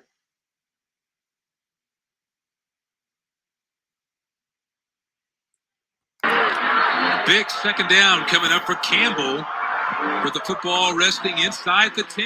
He back into his end zone, drops the screen pass off. It is nicely set up and a good run. Still on his feet. It's going to be a first down by Nakari Rogers right down the sideline. But that one was set up well, and he made the catch and a good pass. that's why that penalty was crucial, man. The pressure from the Tigers for such a long time. You get the ball. You know, they were like, all right, we'll let you come in for a quick second. And he was wide open. I mean, look down there, and then that missed tackle right there, and he makes him pay. So on 1st and 10, Williams dumps it off to his big tight end, breaks one tackle, and then he dives forward for a nice gain on first down. Same kind of principle there. Letting him come in, throwing it just over that defensive rush. If he could have kept his balance, he'd have probably got another 6-7 yards. So Williams on 2nd and 5, going to toss it downfield, and he just overthrew his guy. He was trying to get it to number 17. R.J. Jackson is the first look his way today. He's a transfer from Virginia Tech, but that one's a little too long. I think Jackson actually did him a little favor because that ball was towards the inside, too much to the inside. Really, the defender would have had a better chance on that ball if he would have been on steps. So I think he kind of looked to me like he slowed down a bit at the end there, and that may have not allowed the defenders, because the defenders slowed down a little bit. That was Isaiah Bolden on the coverage for Jackson State. 3rd and 5 now for the Campbells. Big blitz coming, and he missed him. Williams got out of the pocket, does a good job scrambling forward. He's short of the first down, looks like, but what a job he did to avoid the sack on the blitz. Yeah, I was scared for him altogether. Look at 52 come running in there. But a great step right there, and he just couldn't get to it. And again, guess who gets the call? The tackle? Miller. Khalil Harrington came unblocked, had a good shot at Williams, but we mentioned how elusive he was, and he showed us a little bit of it there. So a key 4th down coming up now, and they're going to put the football away. So coach decided last time he faked it, this time they kick it. It's a low line drive kick. It's going to take Gaines back, and it's going to be knocked down. Actually, that is number 33 on the return, Caleb Jolivet, on the return. the transfer student from Sam Houston State, getting his first punt return of the day, but it will give Jackson State really nice field position. And again, I mean, those Tigers offense, I mean, they didn't like what happened, how it ended last time with the turnover. They got to sustain a drive like that and then finish with points. Again, the Camels are not going to lay down. They got 4 quarters to fight. They have 2:28 in the third. You've got to put some more points on the board if you want to lock this game up. Once again, though, it was that Jackson State defense rising to the occasion as Shedeur Sanders runs a screen. Drops it off right there to Marshall. Santee Marshall was about to take that one to the house. It was almost a house call from Marshall as he was just barely tripped up. Oh my gosh, he looked like a jet getting ready to take off again. A little delay right there, kick it out to the outside. Like he's accelerating as he loses his footer. Santee Marshall is a senior out of New Orleans. Wow, second time out for Campbell. And again, I think Coach Mike Minter is not scared to use timeouts early, right? When he thinks it's a key moment, he's like, I'm going to make sure I get everybody on track. I'm not going to wait for things to fall apart. It's kind of like, reminds me how he uses timeouts, kind of like basketball teams, right? You feel the momentum change, you just call a timeout to slow things down and get your guys reorganized, and that's the second timeout already this happened. The one thing that you'd have to say is in Jackson State's favor in this ball game, to this point, Campbell has not shown that big strike ability. You know, they've had all these long marches throughout this ball game. We're 2 minutes to go here in the third quarter. As we get to the fourth quarter, that's going to become a key. If Jackson State goes up by 2 scores at some point, it's going to be really tough. And honestly, it's the defensive backs that you have for Jackson State that cover so well, right? They don't have that gap where you got a guy wide open. Their coverage. Yes, really Jack boy, he got one timeout left. He trying to get his defense on the same page. Shedeur Sanders looking to throw, dumps it off to Marshall again. Marshall near the sidelines. This time, he's going to be corralled over there and dropped for maybe a loss of 1. A good play. Tillman, one of the guys over there to help out on the play, and so was Dorian Jones. That was just a good job of defense right there. Everybody was well disciplined. Everybody locked down. They weren't taking off of what they thought they saw. It was a small timeout, man. No cap. It was a small timeout. A minute and a half to go here in the third quarter. 2nd and 10. Daniel's open right now. Right. Sanders to throw it again. Fires near the sidelines. Has Travis Hunter. And he shows some of that quickness right there. I mean, the kid is explosive. And he can make things happen in a hurry. They're trying to get him that quick screen and give him an opportunity to work one-on-one on the outside. Yeah, I mean, they certainly want to get him space, but I think there's some space a little bit more inside for him. But again, you can see his moves. I mean, he looks dangerous. He didn't really get any more yards out of it, but it looked scary. 3rd and 2 coming up for JSU now. You know, this is a team that won the SWAC championship last year, yet Coach Prime made some wholesale changes on his offensive line. And right up the middle was 3rd and 2. It's going to be a first down. Looks like that's where they put the football down. It's going to be close. He got very close to that spot. I think he's short. And let's see. As we tick down to the end of the third quarter, they're taking a look. They haven't moved the sticks, so he is going to be short. You got to measure that, bro. Look, you got to measure that. And now they move the chains. So take a long look down the line. Sponsor us. They made it by the hair of their chin, right?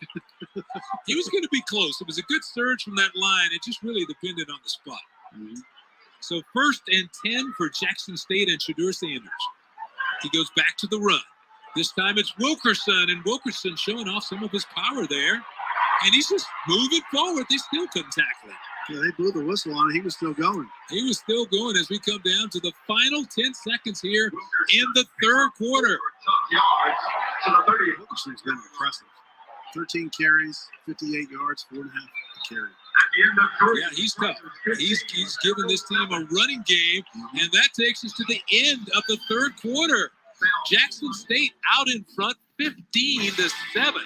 Tigers have gotten it done in a lot of ways. Shedeur Sanders, though, here with the 48-yard touchdown pass to DJ Stevens. That was a big play. We'll be right back.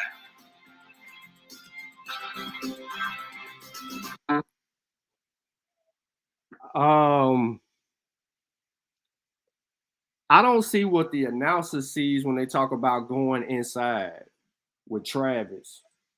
If the cornerback, him and the cornerback is one-on-one, they setting him up. Now, he has safety help.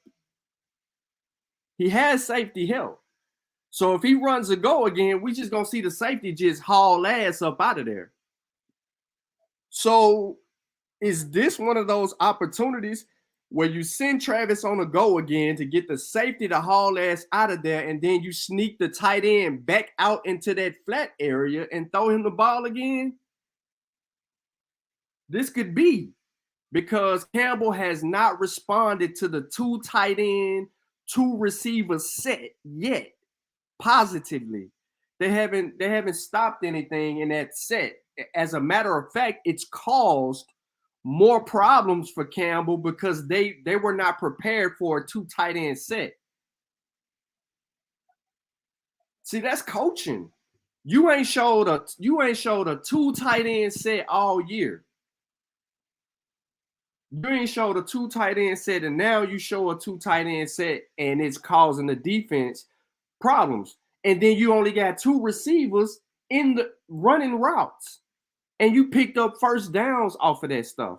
That's why I said when Martin fumbled the ball, Shedeur should have pulled that ball and went somewhere else with it and just threw the ball, because you would have at least got a touchdown if you had the right play on, or you would have just kicked a field goal and you would be up.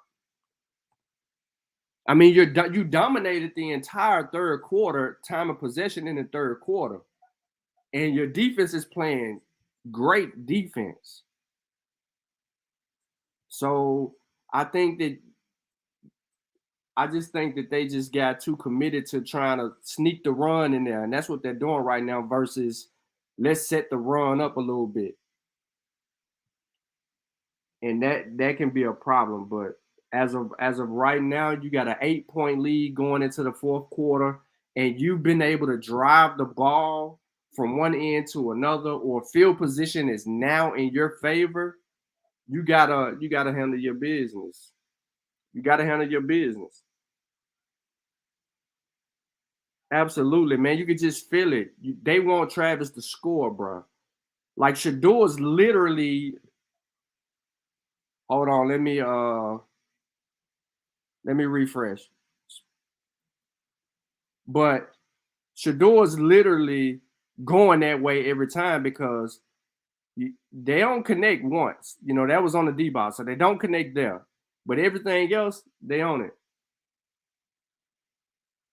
My bad on a reset, but here you go. They just first down. I had to refresh it.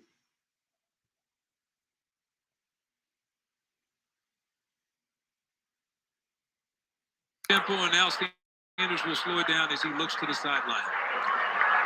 They're running that air raid offense this year, and they come back underneath, and Daniels bobbled, and then he recovered. Clean, bro. But Dallas Daniels is going to be lost of a couple of yards on that play, a lot less than what he could have had. Yeah, well, it's certainly better than the turnover, but you're able to bat it down. That's Third down, Tigers.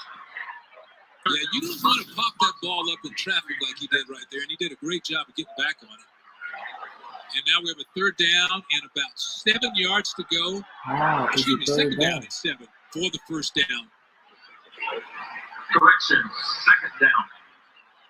13:58 to go here in the ball game. And this is where Wilkerson can really wear on a defense, because he's so big and he runs with so much power, and he gets the football again, and there's some of that power we were talking about right there. I'll tell you what, man, he must love a squat rack. Because you can tell at point of impact, he's just driving those legs. That's what's so weird today. You know, when I played, you have guys, a few guys squatting 500 or something. Now they're squatting houses. It's just so, it's honestly unbelievable the weight. I can't imagine the bar. Yeah, 3 damn safeties in the game, man. They got 3 safeties in the game. So 3rd and 4 coming up now for Jackson State. Ball resting just right outside of that red zone. Dumping the flat. Shedeur fakes the handoff to Wilkerson, rolls to his right, throws into the end zone. Pass interference. That should have been a flag. There's some contact in the end zone. And there it is. The yellow flag is on the field. And you can see the JSU sideline erupt on that play. That was a touchdown on Travis Hunter. Yeah, and again, you know, I noticed right there real quick, Coach Prime running over to his coaching staff, telling him to back up. right? And right here, and again, the defense was great, right? Good coverage, but you never turn around. You keep your nose in the chest, basically, of the receiver. That's a flag every time. Well, how many times That's a hard penalty too. Underthrown, receiver comes back, you get the flag. And Travis Hunter did a good job of working his way back to the football, of trying to come back to the football. Exactly. And again, I always have compassion for the defender because they're just doing as good as they can. They can't help it underthrown. They just got to find a way to turn around somehow in those moments. But again, they're running blind at that point. First and goal to go for J-State. It's PI. Tigers knocking on the door again. Everybody know they're going to Travis, though. Sanders right.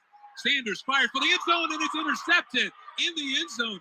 Hunter ran out to the outside. The ball came to the inside, and it was intercepted by Jonathan Jones. Went to the well too many times, bro. What a huge play. Just his 5th interception of the season. And again, it looked like a miscommunication between them. Somebody went zang, and he went to go zing. Yeah, they were expecting him. And again, Hunter, I think, griping that he got pushed down on that play. It'd be good to see an ISO maybe prior to that if he was pushed down. Well, I thought Hunter broke out, but he didn't. You're right. There was contact, and he went down. He lost his footing on the contact. Yeah, the ball would have been right there had he stayed on his feet. Right, so it'd be interesting to see. I mean, again, it doesn't matter. There was no flag called, so it was incidental contact regardless. But a huge turnover. The Campbell's getting the ball. They get it right back. Get it right back. It's a run. Campbell. And Williams on the keeper. Williams around the outside does a great job before Miller helps to bring him down. But, he did have that football hanging out there a little bit. But gotta get that ball, bro. That's his style. Damn, that's twice in the red zone. You missed points. I'm a Campbell fan because it looked like he was trying to fly. How far he had that ball stuck out there, turning the corner. I mean, you get hit a certain way, that ball's coming out. Okay, what kind of grip you have? Now the officials want to talk about something down there on the field. It's been an interesting game because Mike Minter said that Malik Williams, he talked about how he's his point guard, how he counts on him to spread the football around, and he's really done a good job of that. But I think one of the keys to him has been his quickness and his ability to avoid the sacks. So we do have an official timeout on the field. We'll take a break. We'll be right back. 15-7 JSU. Swagcast would do.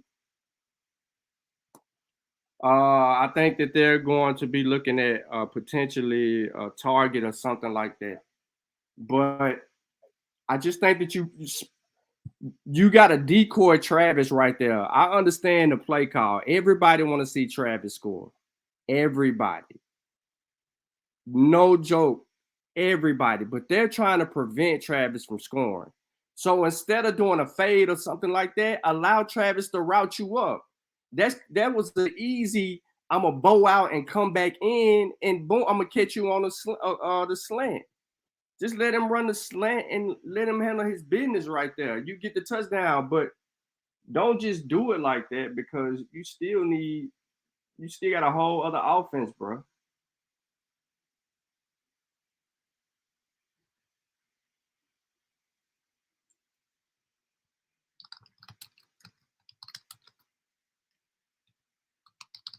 That's it. Like, for real. Now you got too cute, shot yourself in the foot, took points off the board. You're only up 15-7. You're up 8. If you just kick 2 field goals right there, you know what I'm saying? You up 2 touchdowns in the fourth quarter with a quarterback that has to throw the ball now.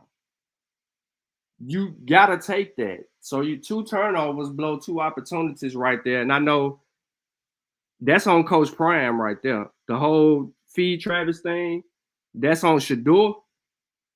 And that's on Shador, and that's on the play caller. Let it come natural, man. Just let it come natural.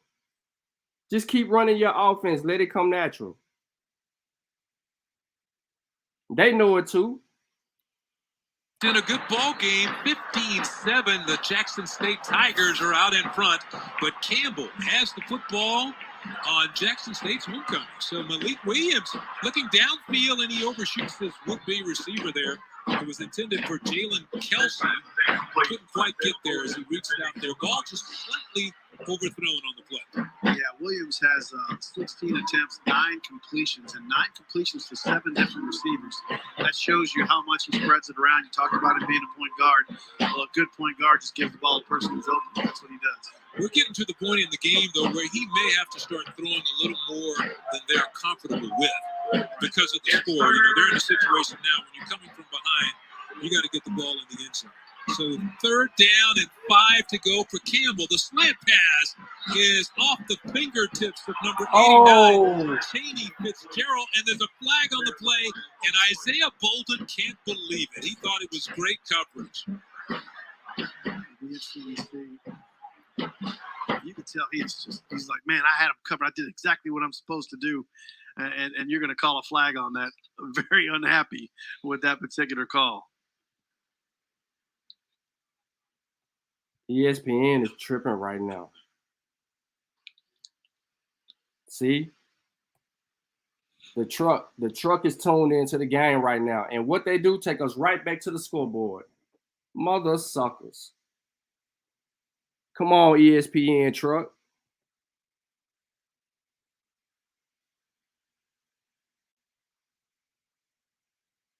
That was big. That was critical because well,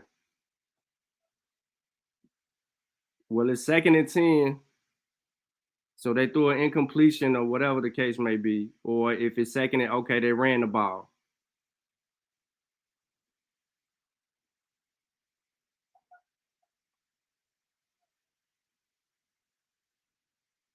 I don't know if it's that. You really can't say what it is. Can't say what it is. But Campbell offense can't do anything. If you're Jackson State, you got to be smart right here. Like they're targeting, okay, it's 3rd down and whatever. So it's either the same 3rd down and 8 or it's 3rd down and 6 or something like that. There you go.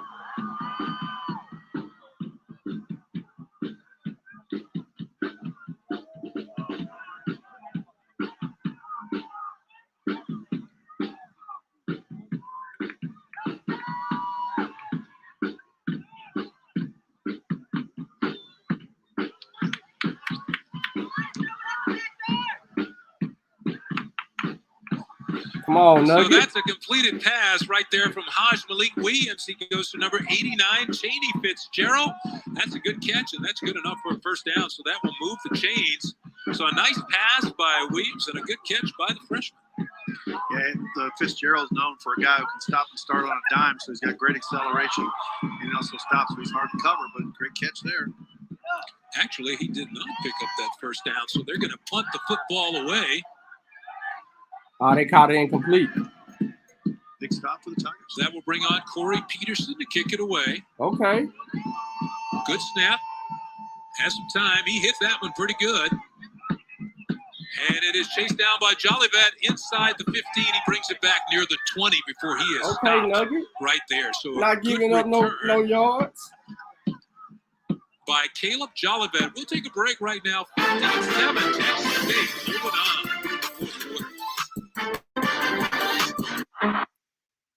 All right, let me refresh.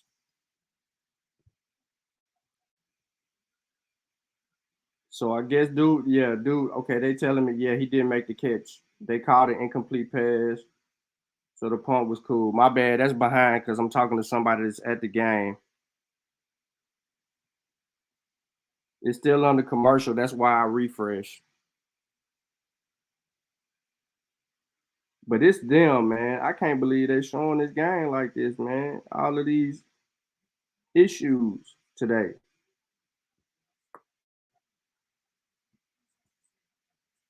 Damn, Jackson State. Jackson State should be a lot more than what they are, man. That's what I'm saying. That's how important touchdowns are. Go back in the first half. If you score touchdowns, you're up 21-7 at half. You come out you punt, but you get the ball back and you score, you would have been up 28-7. And now this fourth quarter, it ain't nothing but about pinning your ears back. But they messed all of that up.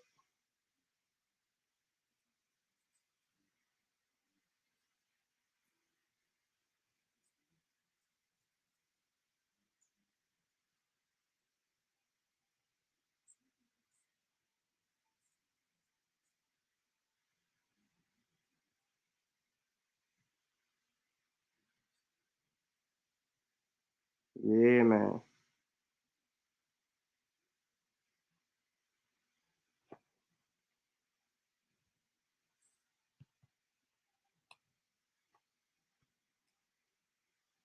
So we can see what's going on right now.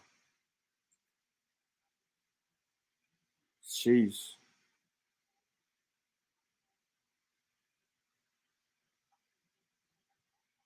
Start chasing. All right. Homecoming for JSU, and so far it's been a happy homecoming. If you're a Jackson State fan, Tigers out in front, 15-7 in this one. They have the football right now, and you know they'd love to work on that clock a little bit. As Shador Sanders gets set to go to work. Interesting thing about homecoming, head coach Deion Sanders expects to have like 1,100 recruits in over the next couple of weeks. The big play in the backfield by Campbell as Wilkerson is thrown down by Josh Johnson. That's a bad play Josh call. Johnson got back there, had some help from his friends, creating that movement towards him. But I'll tell you, if Jackson State thinks they can just hand the ball off to close out this game, I think Campbell just showed him, not today, my friend.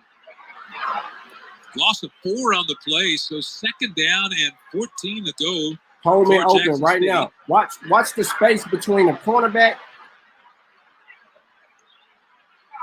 Turns and he gives to Wilkerson again, and Wilkerson fighting to get back to the line of scrimmage. Look who's at the line of They scrimmage. did that with a 3 defensive lineman front right Look there. who's at the They had line a of nickel package scrimmage. in there, so they didn't have a lot Zero. of people up front, and for them to get a stop that good with everybody back, that was impressive. Paul Hudson in the backfield on the stop, number 95. Yeah, look at him. You ran right into it, bro. They slanted that Again, way. they're driving their lanes. You know, there's so much buzz about Jackson State now since Coach Prime has taken that. I can believe there'll be 1,100 recruits over the next few weeks on campus just to check out the program and what they have going on there. So 3rd and 14, Shador Sanders steps up in the pocket, throws it underneath, dumps it off to Hooks, and he's not going anywhere. He's going to be pulled down with 8:22 to go here in the ball game, and they're probably going to have to punt that football back now. Yeah, it is, and back to a little bit about Coach Prime and coming here if you're a big time recruit. At the end of the day, if you get an opportunity to come meet Coach Prime face to face, you're going to do it. You want to meet a man of greatness and a man who demands, excellence, and I think that's huge. Punt is away. Josh McNeely is waiting for it, and he made the fair catch. So Campbell will go back on offense. We're going to take a break now. We'll be back with a lot more. 7:48 to go in the ballgame. Oh, they went to the ESPN Plus link. Oh, okay. I was about to say.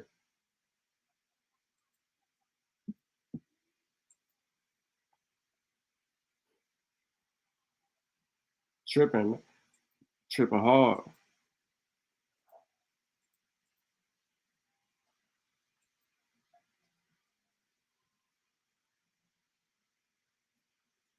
I just don't see how I don't see how they come out right there and go right back to that style of play calling. Like you had the 2 tight ends, you had 1 tight end sitting there. Sam I am. Yes. Yeah, he punted. Special teams Jackson State special teams has done a really good job. The special teams and the defense has done a really good job. The offense has been spurty and really not enough. Like Shador got to check out of some plays. I know you want to move the ball and stuff like that, but that would have been a perfect time to ride Yeah, ride Savion or whoever was running the ball, ride them, come up off of that, and throw the ball. You gotta be able to do that. You gotta RPO that thing. You gotta show them something that they ain't seen. They ain't, you gotta keep on misdirection, man. Because they are not going to allow you to beat. They're showing you.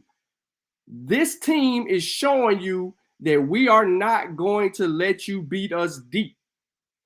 We'll give you everything else and let you drive methodically, but we're not going to let you beat. You're not going to beat us deep. And this ain't been the offense. The offensive game right here. Outdoors, official sporting goods and outdoor retailer of the swag. And by Nike, proud sponsor of the Southwestern Athletic Conference.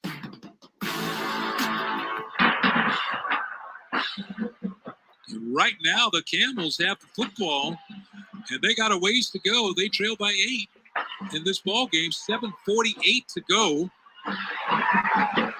They turn and go back to the running game again, and that defense, once again, is right there on the spot for Jackson State. Big hit on the play. Number 32, that is the big linebacker for Jackson State, Geronte Davis. He's made a couple of plays today, a couple of big plays. Yeah, that was huge. Big step. 2nd and 8 now for Campbell. They have 2 wide receivers out to the right. Williams is looking that way. Fires down the sideline, and he just throws it out of bounds. Never gave his receiver a chance to come down with that one. Trying to hit Jalen Kelsey. Way too long. Yeah, and again, some of that's just pressure. And again, pressure makes diamonds, right? So the pressure's going, they're going to make diamonds out of it. Well, they're more about having him pass within the offense. I mean, they're about run first, pass second, and now with the situation they are in this game, it's becoming more and more of a pass first situation as they try to convert. But this is a huge 3rd down, 3rd and 8 for the Camels. Pressure coming from Jackson State. He has to run out of the pocket, dumps it off underneath, and nothing happening. Just not going to work at all. Just quick recovery. Got the pressure in the backfield, dumped it off, and there were all the J-State plays. Well, Williams did a great job with his jump pass, just to be able to get that off. I mean, watch the amount of pressure he's under. And again, Williams, I've been very impressed with him. Look, stepping up and do this jump pass. He knows he's going to get hit. Gets something out of, allows something to happen. Yeah, Chris McKay caught it, but he never had a chance. No.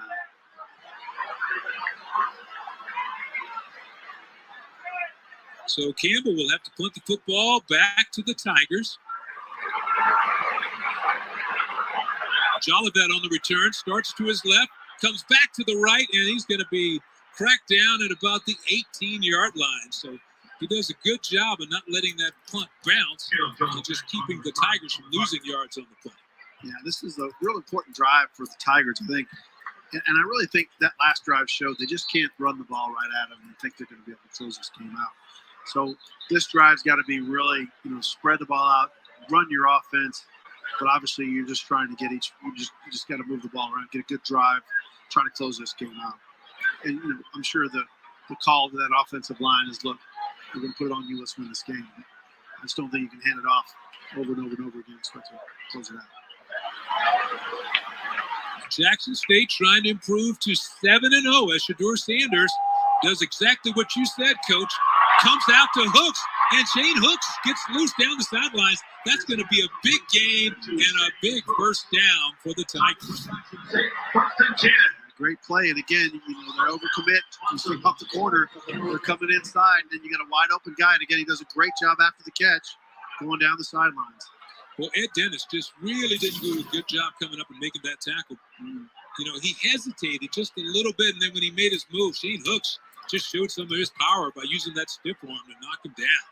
So a huge first down for J-State. And they go to Wilkerson on the run, and he's going to pick up a couple. Wilkerson just runs so strong. I think he had a little bit more. He kind of leaned in towards the inside. If he'd have moved towards the outside, he probably would have had another 3-4 yards. But man, I love the way he runs.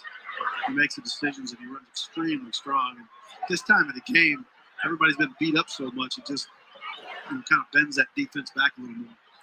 Tillman once again at the bottom of that pile for Campbell. Another tackle. 2nd and 7. Dumps it off to Wilkerson, and Wilkerson is going to be pushed out of bounds. Just a little shy of that first down. So the Jackson State Tigers will have a 3rd down coming up. And again, you're throwing it into the flat, but that's as good as a run. Running up that middle is just not getting you anywhere. You're still getting what you need. 3rd and 7 now for the Tigers. They go back to the run, and Wilkerson does a good job avoiding the first tackler and moving the ball upfield. You look at the guy that gets flipped and hit that hard, and he's clapping when he's slipping. You know how tough he is. Watch him. Coming right at you. But again, boom, gets flipped. Turns around, he's clapping. 1st and 10 for the Tigers after that run. Another short pass from Sanders. It's complete to Coleman, and he spins his way forward. So again, they're using that short pass to pick up decent yardage on 1st down to make it a 2nd and a 3rd and manageable situation. Yeah, offensive coordinator Brett Bartolone is doing an absolutely fantastic job of play call. And again, Shador and his offensive unit is doing a great job of executing. Another 1st down for the Tigers, and they give it to Wilkerson again. And Wilkerson showing some of the speed part of that. Coach Prime said he was power and speed. There goes a little bit of the speed. I'll tell you what, he's approaching 100 yards. I don't have the exact stats in front of me right now, but he's got to be close to 100 yards rushing today. Again, look at the great offensive line. He finds that seam, and he doesn't mess around. He's not a guy to play around in the backfield. He just runs the daylight, wherever that is. Dorian Jones dragged him down there. We do have an injury on the field. It's Harrington who's down. We'll be right back in just a minute. 4 minutes to go in the ball game. And that's where the Chiefs comes in. I don't get. And I've been saying this the whole time, bro. The tempo. When you get out of rhythm like that, you shoot yourself in the foot. If you like when you had Travis in the game, if you're gonna do something, you gotta use it in tempo. Put him in a little motion, give him some depth, give him room to do all of that. You can do all the other stuff. Don't forget about Dallas. Line Dallas up in the slot on the same side. Make it real interesting. Run the tight end out in the flat. Send him on that post. Run Dallas to the corner. Whatever you want to do, you have it to do. But you're showing this team things that they have not seen on film before. And this, even though this is your sloppiest game and you turn the ball over twice in the red zone, you're basically losing the turnover battle and winning the game. I'm going to say that again. You're losing the turnover battle and winning the game. But you have to attack. And that's why I kept saying that, man. You can't let them get lined up, bro. If you let them get lined up, they stand a really good chance of stopping your run. Now, can other SWAC teams implement this? No, not with because Campbell, they D-line is just playing lights out right now. They playing lights out right now. You know, they're showing Shador something late. And when he goes back and watch the film, or when the coaches go back and watch the film, they'll know how to correct that, because I guarantee you that Southern is going to try to implement some of what Campbell was doing to slow this team down. Now, you're trying to close this thing out. We got 4 minutes to go. And then you got the homecoming dance and whatever else to get into tonight. So, let's get fired up. Party's just starting, right? The game win is ignition to get things rolling. Always better when you win. Homecoming's always better. No question about it. And again, the Tigers' performance has been fantastic against a really, really good football team that has played well today. Ball on the 15-yard line as Shador Sanders comes over to the sidelines to get a little more instruction, as there's a drone over the field. How about that? Is it ours? I don't think. Well, let me tell you, It's an uninvited guest, is my guess. He cannot continue playing. All the players have saw it. You can see them all pointing up there. They all saw the drone out there.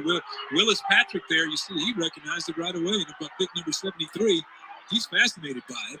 And Willis also doing a good job of opening some big holes.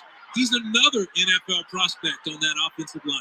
Yeah, I'll tell you, talking about NFL prospects, the thing that we noticed when you talk to Coach Prime or you talk to Coach Mentor, and when they say someone's an NFL prospect, it rings true, right? Because they know what an NFL player is. They played against him. They played at that level. It's a lot different than just saying, this guy's an NFL prospect.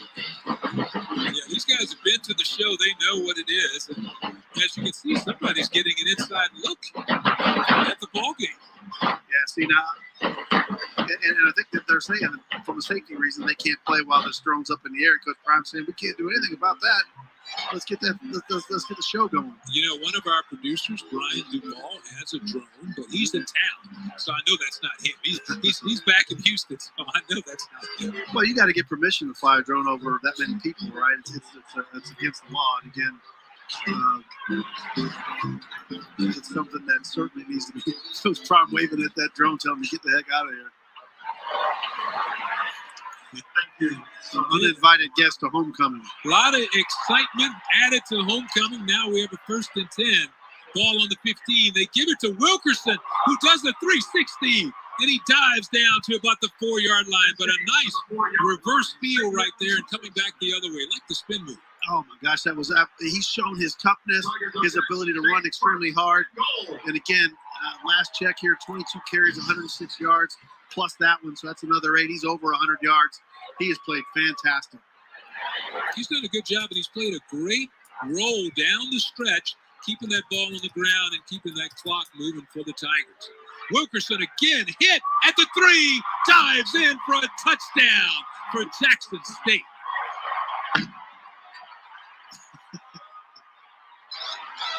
How about the power right there? He has showed every dynamic. I'm telling you, he has showed a good running back for this team. And that's exactly what they needed.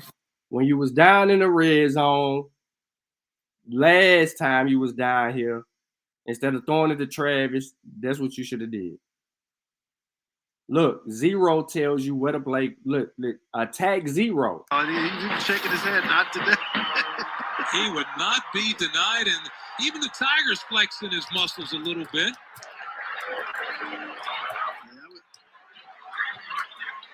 The extra point goes up, and it is good. Good kick by Mata right there to tack on another point. TSU Tigers padding their lead a little bit, getting a little cushion there. Can we talk about our player of the game? How about tonight's player of the game, which is presented by Pepsi Zero Sugar, the official partner of the Southwestern Athletic Conference, and who else but number 45, Aubrey Miller, and the job he's done for TSU defensively. He was flexing. Yeah, he was flexing his muscle, no question about it. 12 solo tackles, 2 of them from loss of 8 yards. He gets behind the line of scrimmage. He was intense for his entire team, led that great defense today. He was fantastic. 12 solo tackles, including a sack? Yeah. I mean, 2 of them for loss. I mean, he was behind the line of scrimmage. The guy was fantastic.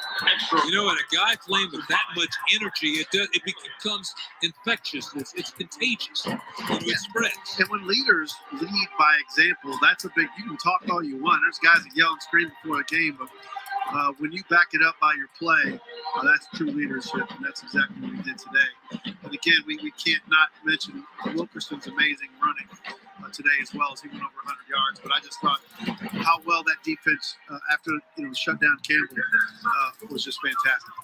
The upcoming schedule in the SWAC brought to you tonight by Pepsi Zero Sugar. Southern at Jackson State, that's a big game coming up next week. And then you have Lincoln going to Texas Southern. That's going to be homecoming for the Tigers there. Alcorn State at Grambling. That should be a big game. Grambling playing better. Alcorn State taking on TSU today. Bethune-Cookman will travel to Prairie View A&M. And then it's Alabama, A&M, and Alabama State. And how about Arkansas Pine Bluff, Florida A&M, brought to you by Pepsi Zero Sugar. The upcoming schedule in the SWAC has a couple of flags go down. Williams still on his feet, and he goes out of bounds to pick up a 4, but we got laundry all over the field right now. Yeah, I think they ran out of stuff to throw, but I think you're going to also see a tackle way out of bounds there against the Tigers as well. I think there was several holding. Well, they'll have to sort this one out because I think they ran out of flags to throw. Personal foul, hands in the face, number 31, defense, 15-yard penalty from the end of the run, automatic first down. They got 15 yards there anyway. So there's a look at Shiloh Sanders out there. You know, he's had an injury. He is Coach Prime's other son on this team. Mm-hmm. You know, he has two sons that play on the team, and Shiloh had been dealing with an injury. So it's good to see him out there now. You know, he had a knee injury that's been bothering him, and last week was the first time he got to some action. So it's good to see that he looks healthy. So Williams on the keeper fooled everybody on that zone read, and then he is. Speaking of Shiloh Sanders, wow, that was a big hit right there, a big smack by Shiloh Sanders. That knee looked pretty good right there. Wow, man, yeah. I mean, just that is just showstopping. Ball. And he's flexing. I'm healthy, what he basically just said. Dad, I'm good. I want to play more. 2:35 to go in the ball game. They're happy to have him back. You know, his first action last week, and today back in action again. So this time, pass near the sideline. It's going to be caught. It's going to be a first down on the play. That will move the sticks as Kelsey made the catch. Yeah, he was right around that one too, getting ready to make his presence known again. But Kelsey. Be careful not to hit his own teammates on that one. 1st and 10 now for Campbell. That's a gain of 5 as he goes back to Kelsey. But what a weapon it is to have a defensive team that's this aggressive on the field, that you know you can try things. That's why Coach Prime can go for a 4th and 8 like he did in the first half. Yeah, and again, I mean, they have such great coverage, and it should be no surprise that, you know, the Tigers are full of great defensive backs. If you're a defensive back and you think you're worth your salt, you want to go play for Coach Prime. I mean, it's just that simple. And that's why they run tons of man coverage. They challenge their safeties, their cornerbacks. If you're a DB, they're going to say, okay, you go cover this guy and make it happen. And again, also, it gives the safeties a lot of room to be able to create and just be a ball hawk. Let's check out our SWAC standings now, brought to you by Chevrolet Jackson State. You see right there, 4-0. In conference play, they are leading over in the East. They've already beaten Florida A&M, so they got a little edge there. Then we move to the West, 3-1, Southern University and Prairie View A&M. But Alcorn State 2-1 and TSU 2-2 are right there in the mix. Anything can happen. You got to play it out in the West. It's the Wild Wild West over there. That pass intended for McKay goes down as an incomplete. We're down to 2:03 to go in this ball game. McKay didn't turn around for that one.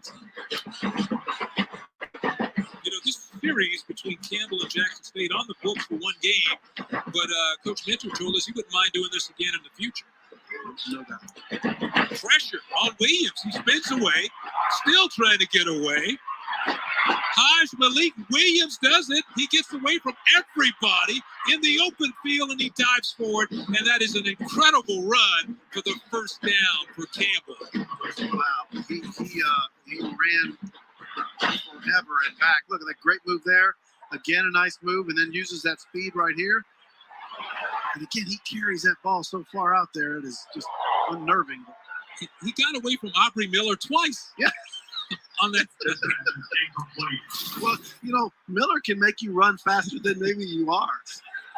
That's a good point there. He eluded him right up from jump on the blitz, and then he got around the outside, got away from him again. So. I'll tell you, if Miller's running at me, I'm going to probably blow both hamstrings trying to get out of the way. You know, what did they used to say about Jerry Rice, the old Mississippi Valley State star who went on to star for the 49ers? Said his 40 time was horrible, but no one ever saw him get caught on the football field. That's right. It's called inspiration. That's McKay trying to pick up some yardage as he gets down to about the 24-yard line. And again, no quitting the Camels. They got their mind on hurry up, get a quick touchdown, and then probably an onside kick and see what they can do. That's their mindset right here. We're closing in on the 1 minute mark in this ball game. 3rd and 5 for Campbell. Williams with some time, floats it high, and he had a man, and it goes in and out of the hands of R.J. Jackson. He had 2 hands on it, couldn't bring it in. Again, great defense right up on top of him. He didn't, no interference at all. And watch, just right on top of him, battling in it. Look at the great hands, right at the end, knocking the ball out. Tavion Beasley with a great job of tapping that football away. Again, you don't think that's coached? I mean, there's instinct, no question about it, but that's a skill that is taught. You know, that's the other thing Coach Mentor told us this week. He said that you can tell Coach Prime is working with these DBs by the way they're playing out there. So the pass goes underneath to Hill. That will be another first down. Julian Hill with another catch. You know, and speaking about that, he said, you know, when your team mirrors who you are, there's no greater moment to hear that type of talk. So Williams in the pocket again, tries to dump it underneath, but that's an incomplete pass. You compared that to your children, because when your children mirror who you are, because that's what you're trying to do. For the Tigers. Darren Hobson on the defensive play for Jackson really State. showed up and supported your Tigers. Give yourself Now with 43 seconds to go before this one is final. Jackson State 22-7. And you got to say it's been the Tigers in the second half.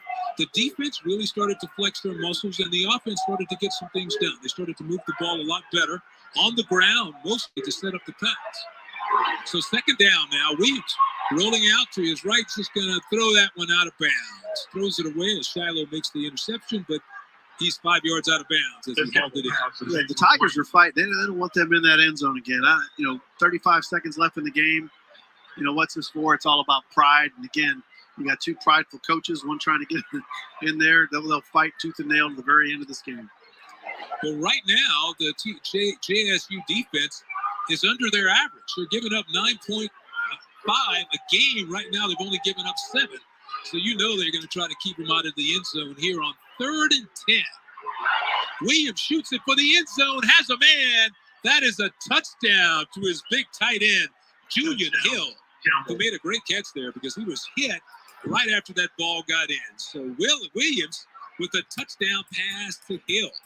He used his body there, really did a great job of shielding as he caught the ball. And again, look at the throw right up in there. Again, you're right, he got hit as soon as he caught the ball, but just watch him, he brings it right inside. Good catch. Well, Beasley did everything he could to break that one up, but the size difference there, Julian Hill is a lot bigger right there. He comes in at 6'4", 250 pounds, and he was able to hang on to that ball as the extra point is up and through. A good kick by Caleb Dowden as he converts. I don't think you're going to see a pooch on this one. I think you're going to see the real thing. That's right. Let's look at the scoreboard now, brought to you by Chevrolet. Texas Southern winning big at Alcorn, 7:29 to go. Tigers in front by 11, 31-20. Bethune-Cookman have reversed things over at Mississippi Valley now. Bethune-Cookman out in front, 21-7. They're at the half. Prairie View winning big over Lamar on the road, 27-7. And how about Southern? 24-6. They lead Virginia Lynchburg. That's in the second quarter in that one. Yeah, they're ready to head to half, feeling good on Southern. SWAC scoreboard brought to you today by Chevrolet. So that was a big touchdown there. And now, like you mentioned, we're going to see the real onside kick coming up here. Caleb Dowden on to try to execute. I tell you, when you're that team that is on that other side of this kick, you gotta bring your serious pride, and you just got to go out and get that ball. I mean, there's just nothing else to it, because you know guys are coming at you taking shots. It's a danger zone. Let's just call it that. Yeah, down by 8. A lot of stuff would have to go on here. Oh, hey, but you know what you're going to see now. Yeah, been there, done that. You know, we've seen crazy things happen before, but it would take a lot right here. And starting with this onside kick, that would be the first step.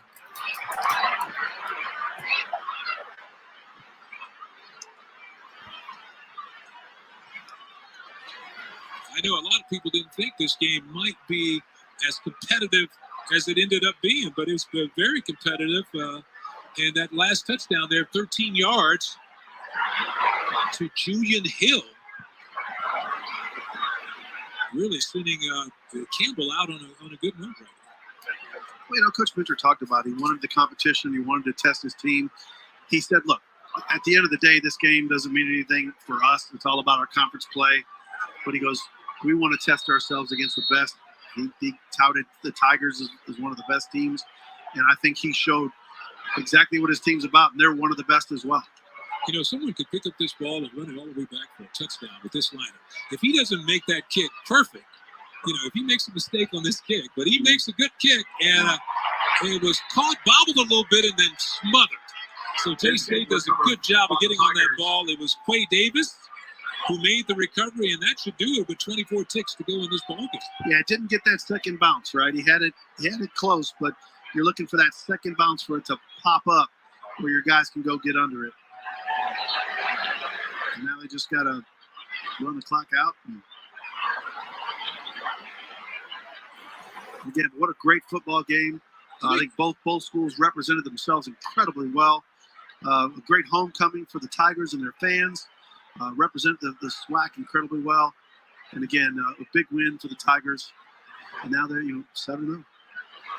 Yeah, 7-0. Impressive. 7-0 for the first time since 1983.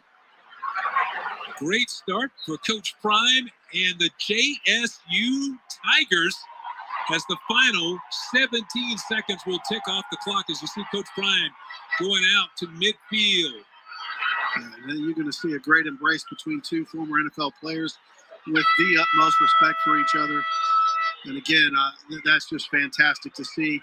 NFL guys coming in there and just giving their love to their players, creating great organizations within their teams and great young men that they're building. And both coaches said that's what it's about. It's about the young men. It's about putting them in a great situation to succeed and to do well. Yeah, and I think Coach Prime over and over keeps saying that, but people keep saying what's next for him or what is he trying to do? Is this some kind of – no, it's about giving back, making young men. He said, the percentage of the players I have here, they're not going on to the next level. Right? I need to make them men pillars in this community that can go and spread the love and make a difference in this world. So homecoming was a huge success over at Jackson State. For Jorge Vargas, our producer Sam Trade, and our entire crew, I'm Butch Alcindor, saying so long from Jackson, where the final score is 22-14. The JSU Tigers come out on top. All games airing on the ESPN networks are streaming live and archived on the ESPN app. This has been a presentation of ESPN. So long, everybody.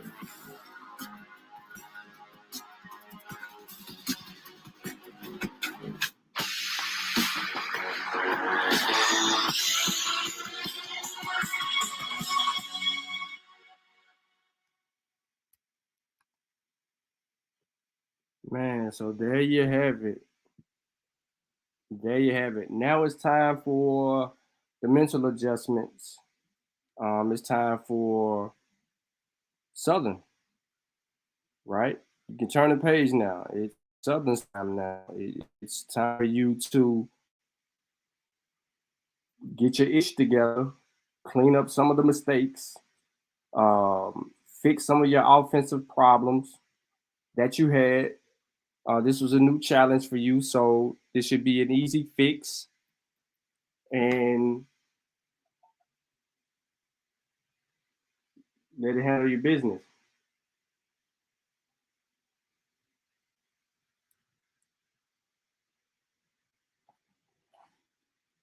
So as you can see, Alcorn is going to lose this game and make the SWAC West a little bit more interesting because Texas Southern holds a tiebreaker if they can get to a tiebreaker over Southern.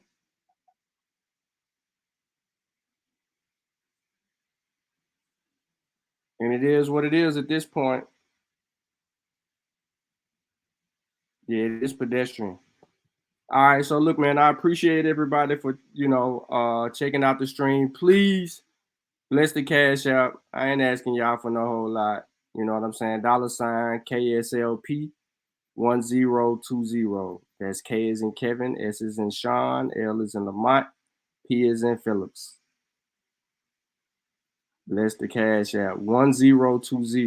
KSLP 1020. Bless the Cash App. Like the stream. It is what it is. Of course, I was working today, but as you can see, I'm here bringing y'all this information in Tennessee State. Look like they won this game. Yep, and they've been at Titan Stadium. So TSU, like I said, is on a winning streak. They're going to keep winning. Appreciate it.